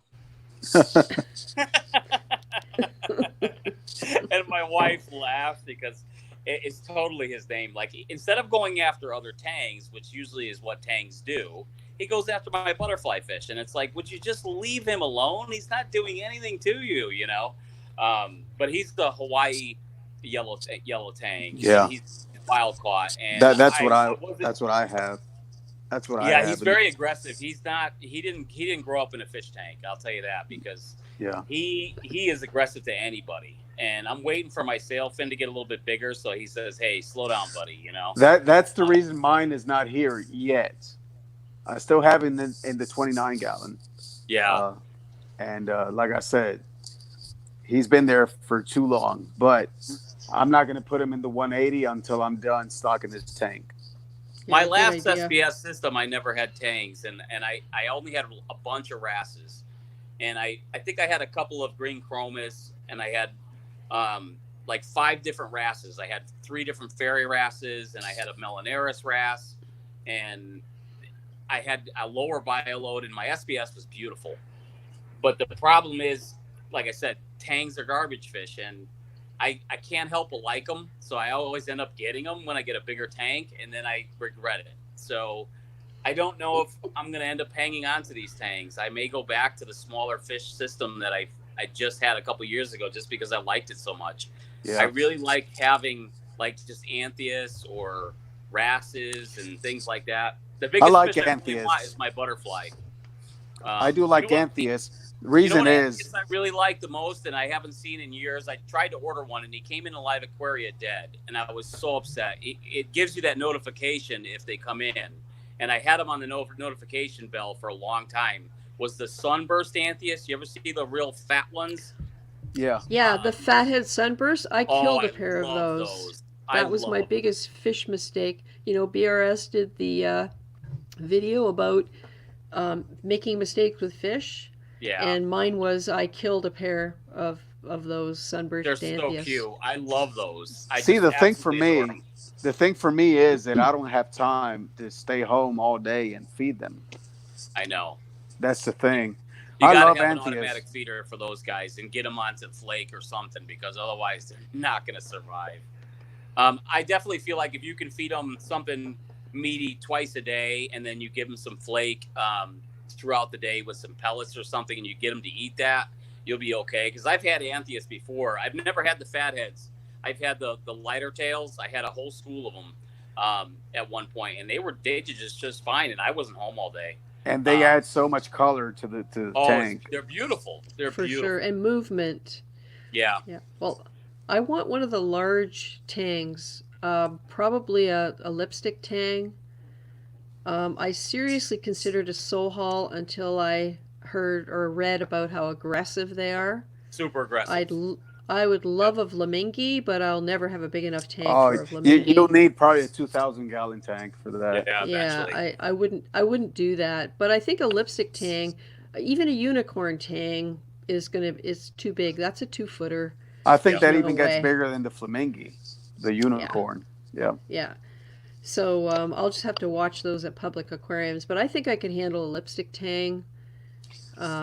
Now, probably at least it says 180. You'll be fine. It says minimum 180 for a lipstick tang. But I was thinking about it because I want one. But when that thing starts growing, it's what. It needs room to swim. That's the thing. You can't fill your whole tank up with rocks. You have to leave it room for it to maneuver and swim when they start getting big.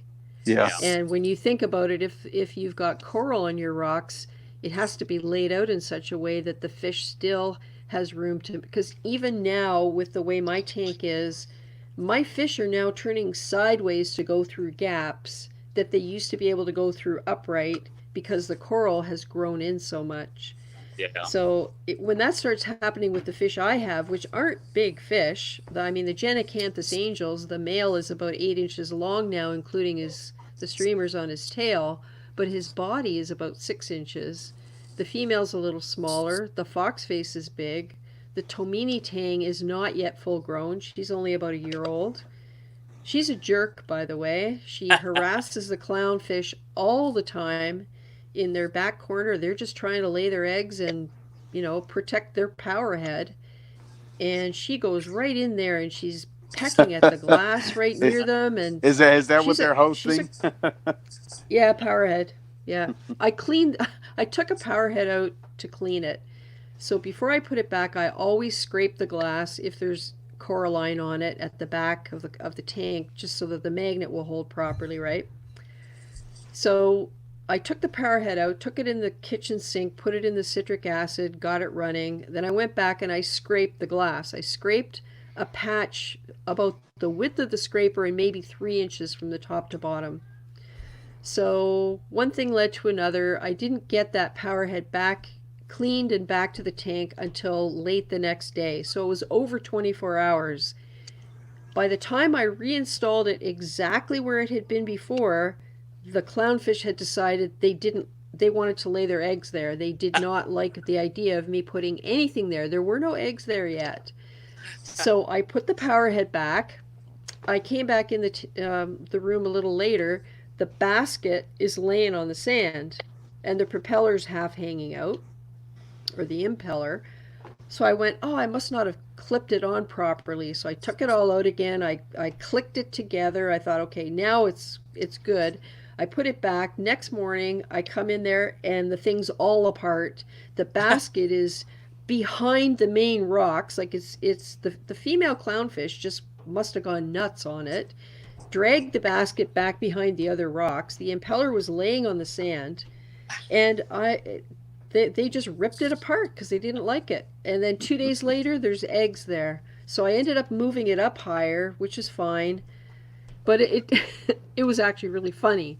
It's comical. And I wish I would have seen it, because it must have been a riot. But I've seen them knock hamster-sized turbo snails off the glass when those snails get back in their corner. They are awesome. really, really territorial. Wow. And they're not big fish. They're only Darwins, so the female is about 4 inches long.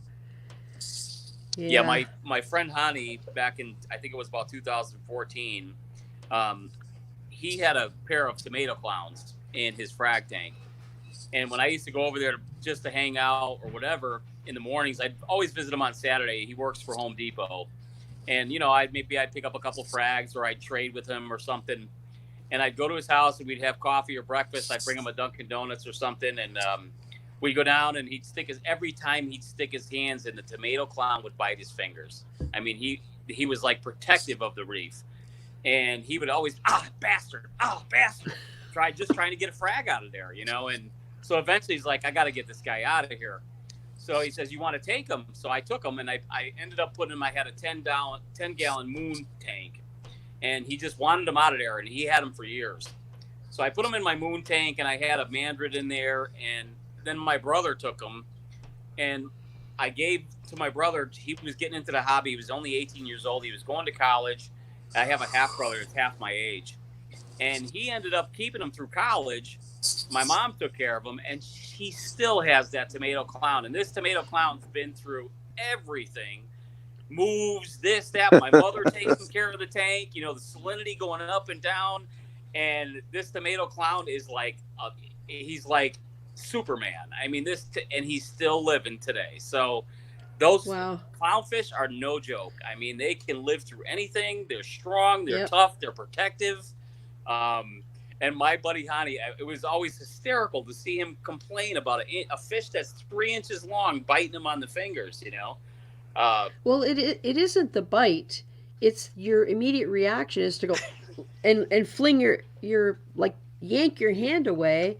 And I was mounting a frag once in my very first tank, which is the one that was given to me, and it came with a little clownfish, and I called him Sid Vicious. He had a giant bite-shaped half moon bite out of his dorsal fin that looked like permanent damage from something that he had got along the way. And I found out later that the salinity in that tank was 1.038, and that's probably had a lot to do with why he was so mean. Wow. But it was the way I was told to look after it. It had one of those floating hydrometers, Yeah. the notoriously inaccurate Bad ones. So Yes. anyway, That's so what I I started learned. with. Yep. Yeah. So every time I would even lean over and look in the tank, this fish would jump at my face, like jump right out of the water.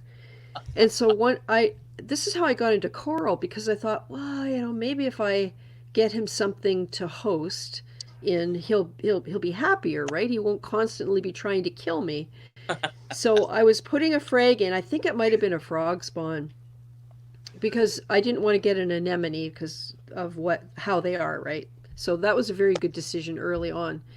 And I'd almost got this thing in place, and he came over and he rammed into my hand, and my reaction was to do this.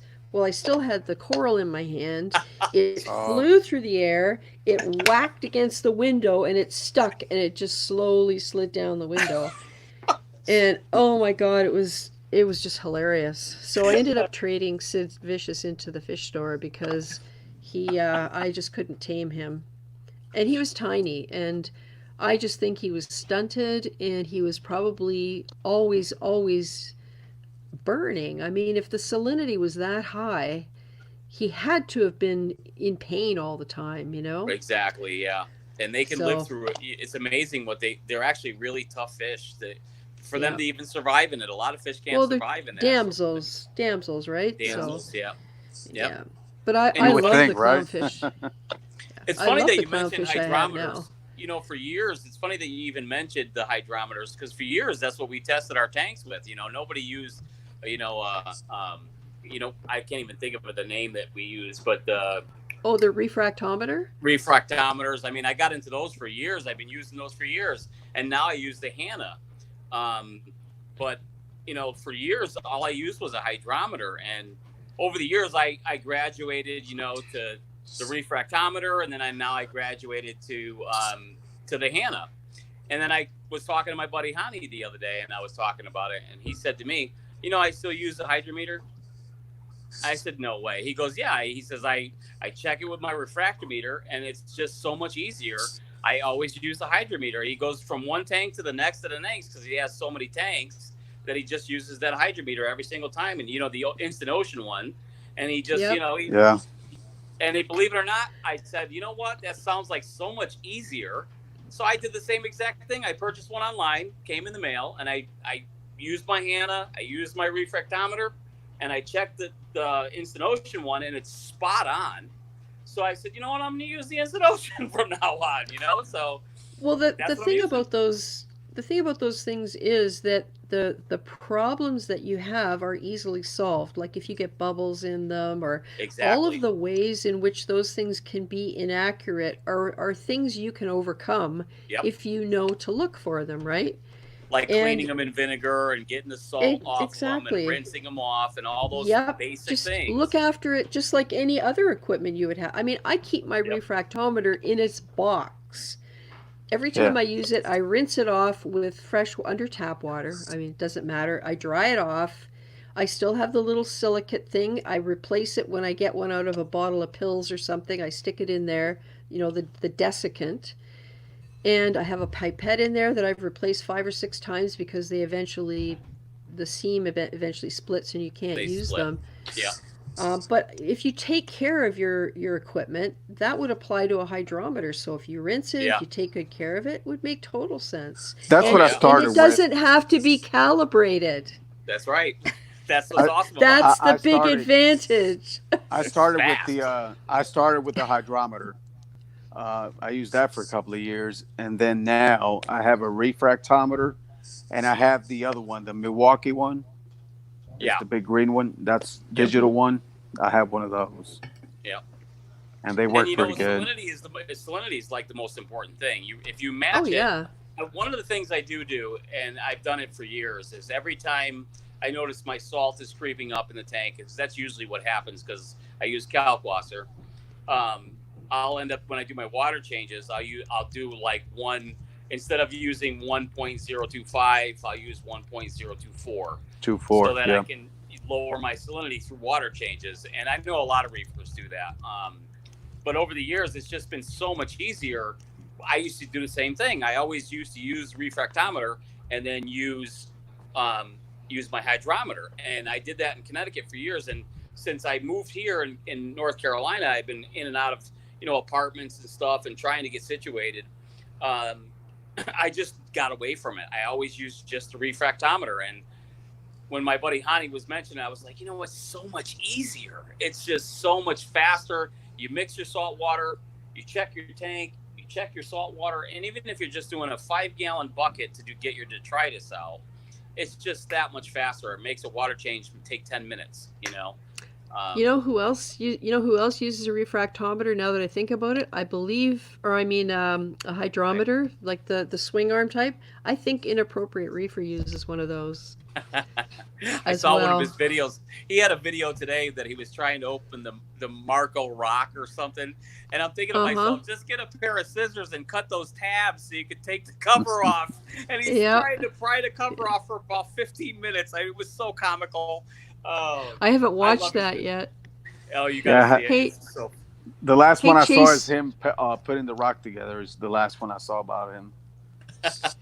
Yeah. Hey, Chase V, thanks for coming by this week. And you're working, so maybe we'll see your tank next week, see what's going on. And the Reefer's got to run, so good night, the Reefer. And good night to Bongo's Reef. Yeah, it's getting late. Oh, it's almost 11 o'clock. And Christy 7, good night. I'm going to have to run too because my battery's about to die.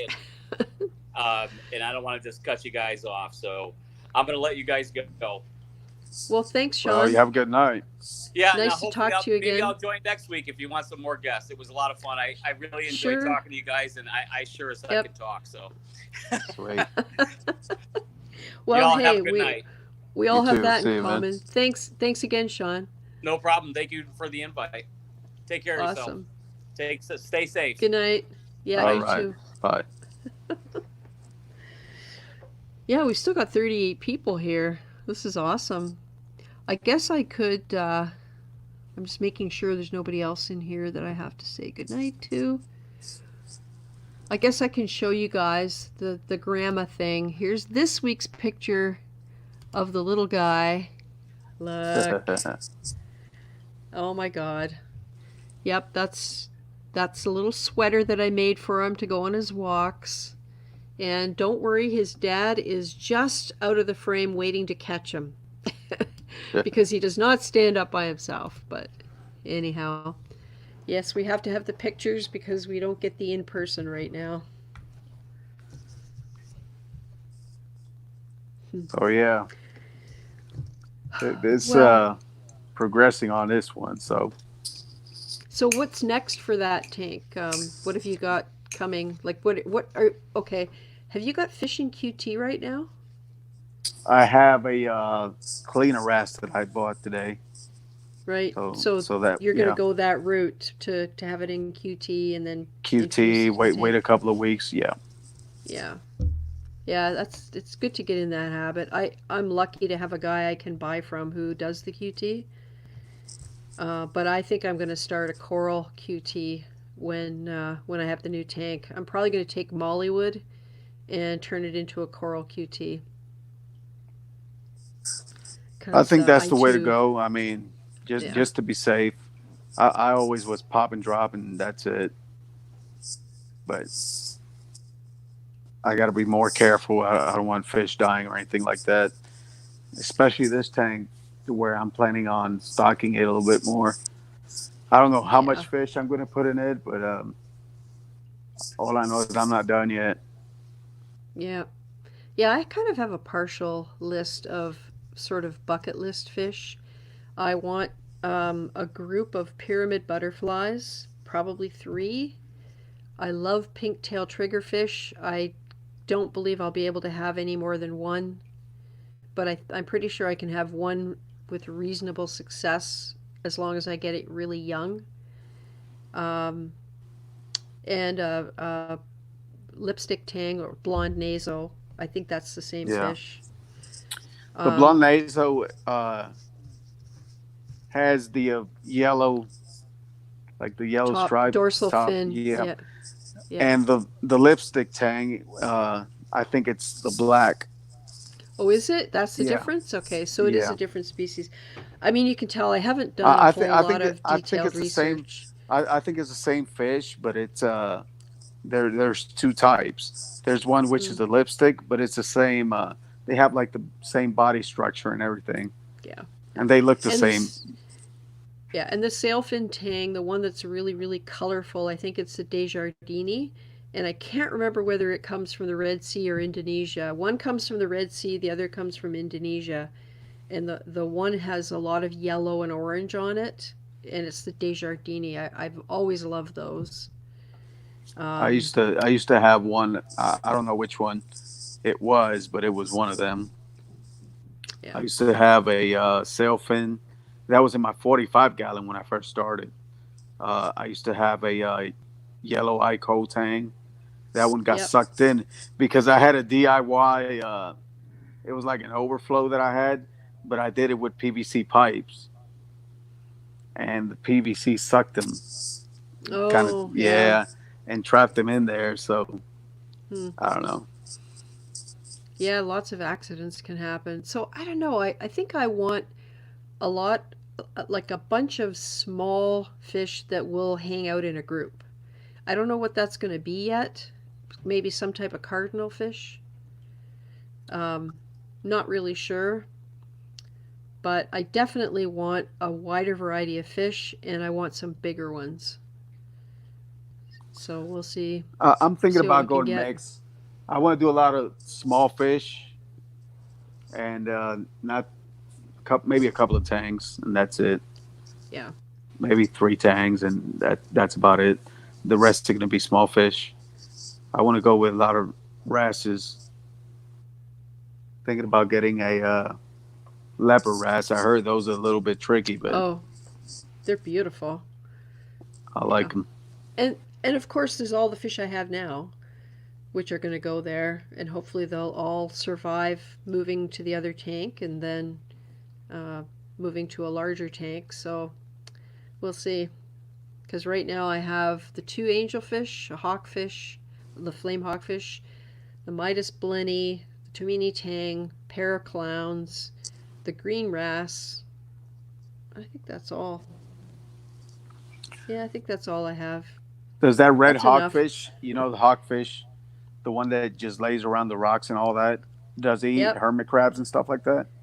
I've never seen him go No. after anything. No, but I feed pretty well. And he's always right in there getting his food. That doesn't mean he doesn't go after them, but I've never seen him. That's one that I might consider getting just for color. Yeah. Oh, we've got somebody here from India. Anirudh Y. It's morning, 8:30 in India. Just logged in. Love watching your stream. Thanks for joining us, Anirudh. That's awesome. Sweet. All over the world. Hey, there's Chimp the Reefer. Nice to see you, Chimp. Yeah, I'm still considering the idea of having a worldwide live stream, perhaps on a Sunday afternoon at like 2 o'clock or something like that. And then I'll check all the time zones everywhere and see, what time it is in all the different places that I have seen people before who have participated, and do something like that because that would Might be as kind of well. cool. Well, Might it'd as be well. kind We of cool can't to go get. out. Well, if people from the UK want to join in while they're awake, Yeah. like during the day, right? And Australia is the tricky one because of it's like 18 hours, so Wow. time difference, so it gets a little tricky figuring it out because 2 in the afternoon would probably be 2 a.m. the next day there, if I'm right. Is it 2 a.m.? I don't know. I can never figure it out. or maybe 8. I'll figure it. I'll look it all up. Oh, Casey Nano says Achilles tang. Yeah, I have to agree with that, but I'm not sure my Yeah, skills as a fish keeper are good enough to keep a fish like that. That's, that's a tricky one. yeah, I think so. And for the money, I mean, spend 200 something bucks for a fish, maybe Yep, even more. yeah. But there's some really cool other fish like Borbonius anthias. I had a chance to buy one of those. Oh, probably it was just before I got this big tank. So if I would have bought it, I would have had it in this big tank. They're a deep water anthias. So kind of like squirrel fish, where they take a long time to adapt to a bright reef tank, which is what we all keep, is really, really bright. There aren't a lot of places that fish can go that are dark. And but Borbonius anthias have really, really cool color patterns. It's kind of beige and pink, and they have a really tall first ray on their dorsal fin, and they get to be, I think, about 4 or 5 inches long, not huge, and you can keep them in groups. Okay. So that's a cool fish. So there's all kinds of different fish you can get. I like different stuff. I probably will never have a yellow tang, only because lots of people have yellow tangs, and I'm always looking for something different from what everybody else has. Get yourself a gem tang then. Yeah, yeah. Hey, you never know. If I could get enough store credit for my frags, Yeah, maybe I could trade one in for a gem tang. that one will break the bank. Yeah. GTA 5 vids. Hello. Chimp the Reefer says, I know I'm late, but is ReefGrrl wearing a green shirt? Yes, indeed I am. Just, this is for Earth Week.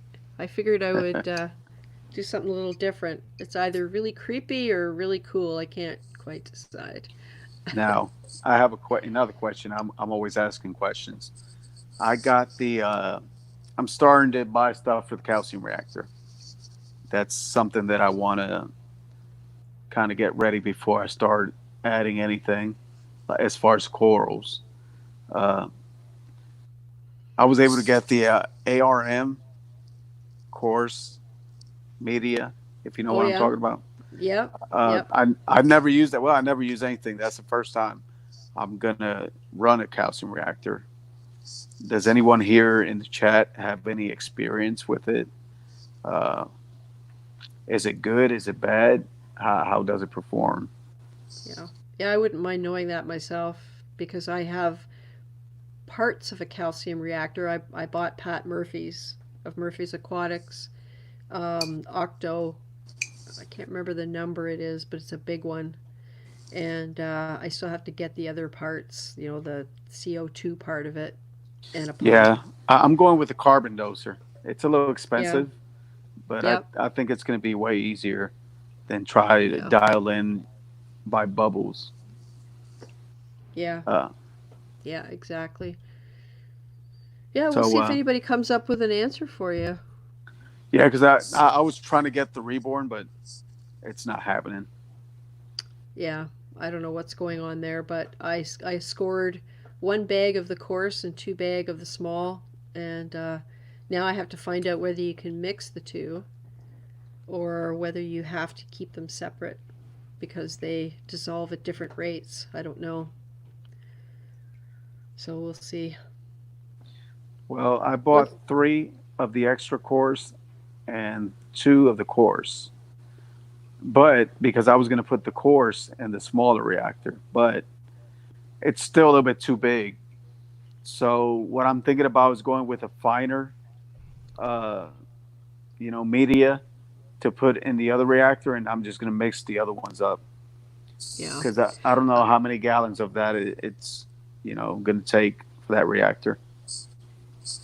Yeah, Casey Nano says Reef Keeper has a geo reactor, so you could probably get him on Instagram if you and he could probably help you with that. AZ Reefers always used Reborn, but CJ says to use the extra course. So. Yeah. Oh, did I say hi to GTA 5 vids? I think I did. We're getting down to the end. I have a question. Food for thought. Lots of people in the chat might know about this. Some salt mixes say don't overmix it when you're preparing it, right? So in some cases, like I won't name brands because I don't know, but some brands say use it as soon as it's clear. Other brands say mix it for 24 hours, then use it. Other brands say you can store it, but while you're storing it, don't over mix it or over agitate it because you get precipitation. So here's my question. It's all going into your reef tank. So if you're not supposed to keep the stuff that is supposed to be used as soon as it's clear for very long before you use it, what happens to it when it goes in your tank? Like, I don't quite get why you wouldn't treat it exactly the same way when you're mixing it as when it's in your tank. I do understand that there's got to be a minimum time because you want to make sure it is completely dissolved and completely balanced out in terms of, there's no stratification of certain elements near the bottom, near the top. Like, I get that. It's got to be well mixed. But why is it a problem to agitate it a lot? Because when you put it in your reef tank, that's exactly what happens to it. If you have good flow, it goes all over the place. It's mixed with your other water. Well, what happens then? Does it precipitate out in your reef tank? I've wondered about this for a while. So I don't know if anybody knows. Maybe it's because the corals are consuming the the elements or something. Maybe, yeah. But yep. I don't know. Yeah, it's just one of those weird things. I'm overthinking it, probably. AZ Reefer says use a Versa for the calcium reactor. He loves it. Yeah, that's elements what I'm planning on doing. Oh, I see. Drama D says elements maybe precipitate out or they can't guarantee levels they claim it mixes at. And that's another whole thing. I know that you need to know the levels that it mixes at so that you can acquire something that's close to matching what you have in your tank. And there's any number of brands out there, so if you want a specific range of parameters, you can usually find a brand that will match that for you, provided it does mix the way they say it will. But it's like a snapshot.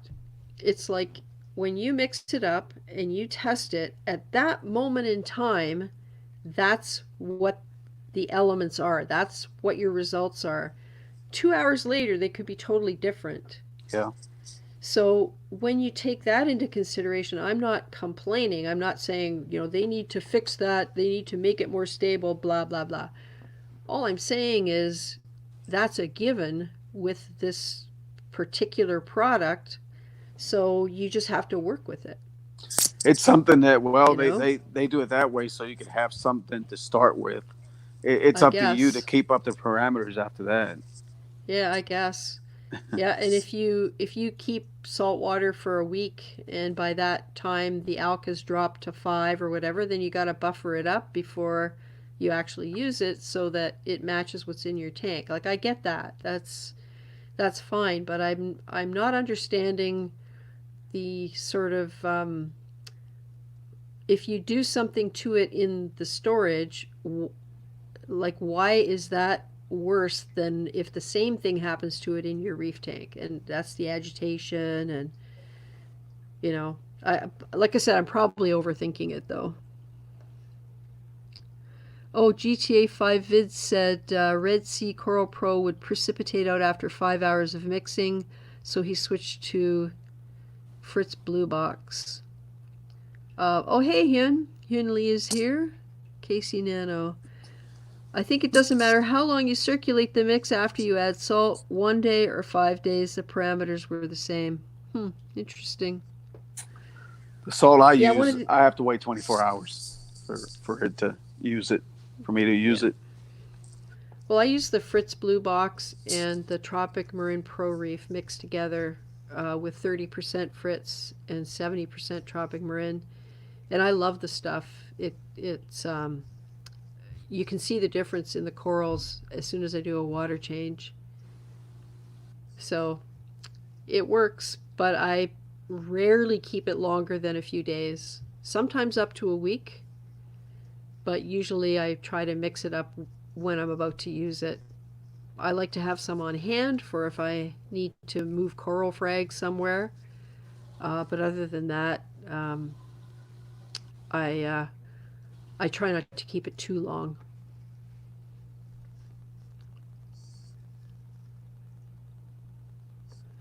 GTA 5 Vids mixes for 4 hours and then uses it, but he mixes 3 gallons at a time. Yeah. I'm doing 5 gallons for now. I haven't done a water change on the big one yet. Yeah, I usually do about a 12-gallon water change at a time out of a 16-gallon container of salt water.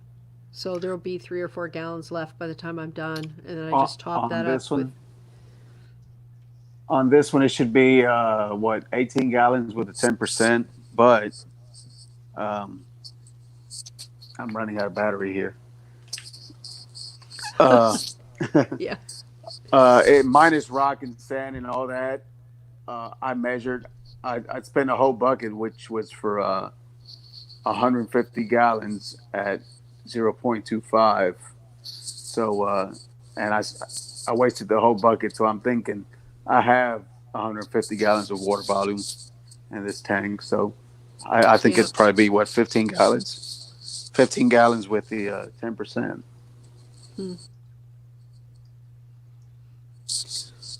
Yep, it's getting to be that time. It's 17 minutes after 11. Wow, where does the time go? My battery's dead, so I'm about to cut it short here. So I thank you. I thank you for inviting me again. Well, thanks, Oscar. I appreciate the time, and that goes for everybody. I really do appreciate the time you spend here. At least you got to see the tank with the lights lit today. So yeah, it's good. One of these days, I'll move my computer upstairs and go live from the fish room. Maybe that would be a good thing to do for the worldwide thing. Sweet. See what's whatever's left of my tank by that point. Yeah. But anyway, thank you, and you guys have a good night, and I'll see you next week. Yep. Thank you, Oscar. All right. Take care. Stay safe. Too. Good. Okay. Good night, everybody. And thanks again for coming by tonight. It was enjoyable as always. And we will see you next week. Oh, and one more thing before I forget. If anyone wants to send me clips of their tank, please do so, and I'll put them together into a little reefer feature. I have started one for one of our regular viewers, and I hope to have that done for next week. But seriously, I can do little short videos up to 30 seconds or a minute, and I'm happy to do that. If you're shy about coming into the studio, we can do a little clip, and you can come into the studio and not be on camera and talk about your tank. So think about it. I don't mind doing it. I enjoy it, and it would be great to see some of the stuff that everybody has out there. Okay, that's enough from me. Good night, all, and thanks again for coming. See you next week. Well, now, thanks so much to everyone who came along tonight, in the studio, in the chat, and watching. And to those of you who are watching the replay, thank you too for sticking around to the end. I hope you'll join me for next week's live stream, Saturday, May the 2nd at 9 p.m. Eastern. Stay safe, everybody.